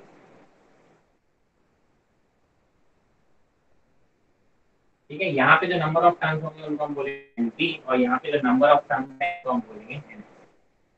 अब जरा देखो, आप क्या बोलोगे, ये है इनपुट, यहाँ पे हम इनपुट दे रहे हैं और ये हम आउटपुट ले रहे हैं। अगर मेरे को स्टेप अप, अगर स्टेप अप चाहिए मतलब वोल्टेज बढ़ाना है, तो number of secondary terms should be greater than of number of primary. ठीक है, अगर स्टेप डाउन है मतलब मुझे अपना जो वोल्टेज है उसको क्या करना है, कम करना है, तो आप बोलोगे number of secondary terms should be less than number of primary. अगर मेरा आउटपुट ज्यादा है तो आउटपुट के टर्म्स भी ज्यादा होंगे, अगर मेरा आउटपुट कम है तो आउटपुट के टर्म्स भी कम होंगे, क्योंकि आप बोलते हो ES upon EP will be equal to NS upon NP, ये रेशियो इसके बराबर है। तो अगर स्टेप अप है तो ये ज्यादा होगा, स्टेप डाउन है तो ये कम होगा, उस हिसाब से नंबर ऑफ टर्म्स भी कम या ज्यादा होगा। अब जरा देखो म्यूचुअल इंडक्शन पे कैसे काम कर रहा है। मैंने कहा जैसे इसमें करंट फ्लो होगा, करंट फ्लो होगा तो देखो यहाँ पे एक फ्लक्स जनरेट होगा, मैग्नेटिक फील्ड जनरेट होगी, और ये कोर होता है कि ये मैग्नेटिक फील्ड इस तरीके से इसमें ट्रैवल करता है। ठीक है, तो ये जो फ्लक्स जनरेट करेगा वही फ्लक्स इससे लिंक हो जाएगा, और ये फ्लक्स वेरी करता है, ऑल्टरनेटिंग करंट होता है, बढ़ता है घटता है, zero minus plus zero plus minus zero plus minus. तो ये फ्लक्स कैसा है, कंटिन्यूसली चेंजिंग फ्लक्स होता है। जब ये कंटिन्यूसली चेंजिंग फ्लक्स होगा तो यहाँ पे भी कंटिन्यूसली चेंजिंग फ्लक्स मिलेगा, और जब तक फ्लक्स चेंज होगा आप बोलोगे इंडक्शन होगा, इंडक्शन होगा तो यहाँ पे ईएमएफ जनरेट होगा, और ईएमएफ जनरेट होगा तो वही तो मुझे चाहिए। ठीक है, तो ट्रांसफॉर्मर बेसिकली वर्क किस पे करता है, it's basically work on the principle of induction and that on mutual induction. इस कॉइल की वजह से इसमें इंडक्शन होता है। ठीक है, अच्छा, जो ट्रांसफॉर्मर होता है वो one of the most efficient machine होती है, क्योंकि इसमें कोई मूविंग पार्ट नहीं होता, देख रहे हो कोई मूविंग पार्ट नहीं है। ठीक है, आप बोलते हो स्टेशनरी पार्ट है, सारे स्टैटिक पार्ट है, करंट फ्लो हो रहा है बस, इसमें कोई यहाँ से आने जाने में कोई भी मूविंग पार्ट नहीं है, तो इसलिए इनमें लॉस है। देखो मूविंग पार्ट होते हैं तो फ्रिक्शन होता है, फ्रिक्शन की वजह से हीट जनरेट होती है और लॉस ज्यादा होता है। जब कोई दो पार्ट मूव ही नहीं कर रहे हैं, आपस में रब ही नहीं कर रहे हैं, तो कोई फ्रिक्शन नहीं है, तो आप बोलते हैं एनर्जी लॉस भी कहता है बहुत कम, 95% एफिशिएंसी करीब होती है ट्रांसफार्मर की, और इनकी लाइफ भी बहुत ज्यादा होती है। फ्रिक्शन की वजह से रस वो होता है, क्या कहते हैं, आपका मशीन खराब होता है, घिसता है, टीयर एंड वियर होता है ना, वेयर एंड टियर होता है। इसमें तो कोई फ्रिक्शन है नहीं, तो हमारी मशीन खराब नहीं होती, तो इनकी लाइफ भी बहुत ज्यादा होती है। ठीक है, बहुत रोबस्ट मशीन है, ये जल्दी में खराब भी नहीं होती है। तो इनकी एफिशिएंसी अगर मुझे बताना है तो एफिशिएंसी क्या बोलोगे, आप बोलोगे efficiency is power output upon power input. Efficiency का मेन फॉर्मूला तो ये होता है, power output upon power input. ठीक है, और पावर आउटपुट क्या होता है, आउटपुट पावर अगर हम बोले तो, पावर इनपुट अगर हम बोले तो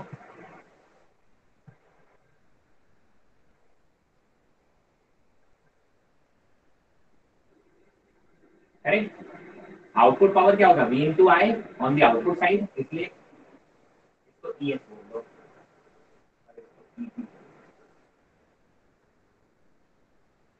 ठीक है, तो output power V into I on the output side और इनपुट पावर, ठीक है। एफिशिएंसी अगर परसेंटेज में चाहिए तो इसको 100 से मल्टीप्लाई कर देते हैं, that is your efficiency, and efficiency comes very high. क्योंकि एफिशिएंसी आती है वो कैसी आती है, बहुत ज़्यादा आती है। तो ये कुछ बेसिक बातें हैं, उसमें लॉस वगैरह होते हैं, एडी करंट लॉस होते हैं। देखो एडी करंट लॉस क्या होता है, बार बार फ्लक्स चेंज होने से मेटल गर्म हो जाता है। फ्लक्स चेंज होगा तो बार बार उसमें छोटे छोटे लूप बन जाएंगे करंट के, और वो हीट जनरेट करते हैं। जितना ज्यादा पोर्शन होगा उतने ज्यादा छोटे छोटे लूप बन जाएंगे मेटल के अंदर ही। इसीलिए देखो जितना पोर्शन मेटल का यूज होना उतना ही रखते हैं, बाकी हम इनको कट कर देते हैं। ये देखो बीच में पेज में से कट कर दिया ना, ठीक है। तो वो कट करने का रीजन भी इसीलिए है कि सर वहां पे आप क्या बोलोगे कि सर मेटल प्लेट को हम एडी करंट के बारे में थ्योरेटिकली पढ़ोगे तो आपको पता चलेगा एडी करंट को लॉस करने के लिए या तो हम बीच वाला एरिया कम कर देते हैं या अपनी शीट को लैमिनर फॉर्म में रखते हैं, ताकि उनके जो लूप्स हैं वो कम बने। और लूप्स अगर कम बनेंगे तो क्या होगा कि सर हमारा एडी करंट लॉसेस कम होगा। तो मेरे मेनली जो है इसमें एडी करंट लॉसेस की वजह से जो हीट जनरेट होती है उसको कूल करने के लिए आप एक कूलिंग ऑयल यूज करते हो। ठीक है, तो ट्रांसफार्मर पे तो ऐसा ज्यादा क्वेश्चन नहीं आए हैं कभी भी। ठीक है, जो कुछ क्वेश्चन आए हैं वो बेसिकली अभी तक आप बोल सकते हो कि EMI के ही आए हैं, जो भी आए हैं अभी तक। चलिए, तो ये बातें थी EMI की। आई होप इसमें कोई डाउट नहीं होगा। EMI क्वेश्चन आप जब सॉल्व करेंगे तो बहुत बेसिक फॉर्मूला बेस्ड क्वेश्चन आए हैं। ठीक है, अगर आपको कंसेप्ट क्लियर होगा तो बहुत अच्छे से क्वेश्चन बन जाते हैं। ये तो क्वेश्चन भी आज तक अच्छे आए हैं, बहुत ज्यादा जिसमें आपको दिमाग लगाना पड़ेगा, बाकी सिर्फ और सिर्फ बेसिक कंसेप्ट बेस्ड है। ठीक है, कोई दिक्कत किसी को तो आप पूछ सकते हैं, नहीं तो मेरी तरफ से this is it for this chapter. Any doubts? No sir. No sir. चलिए then, thank you everyone. Next class में हम पढ़ेंगे AC, ठीक है, एंड EM वेव। चलिए, थैंक यू।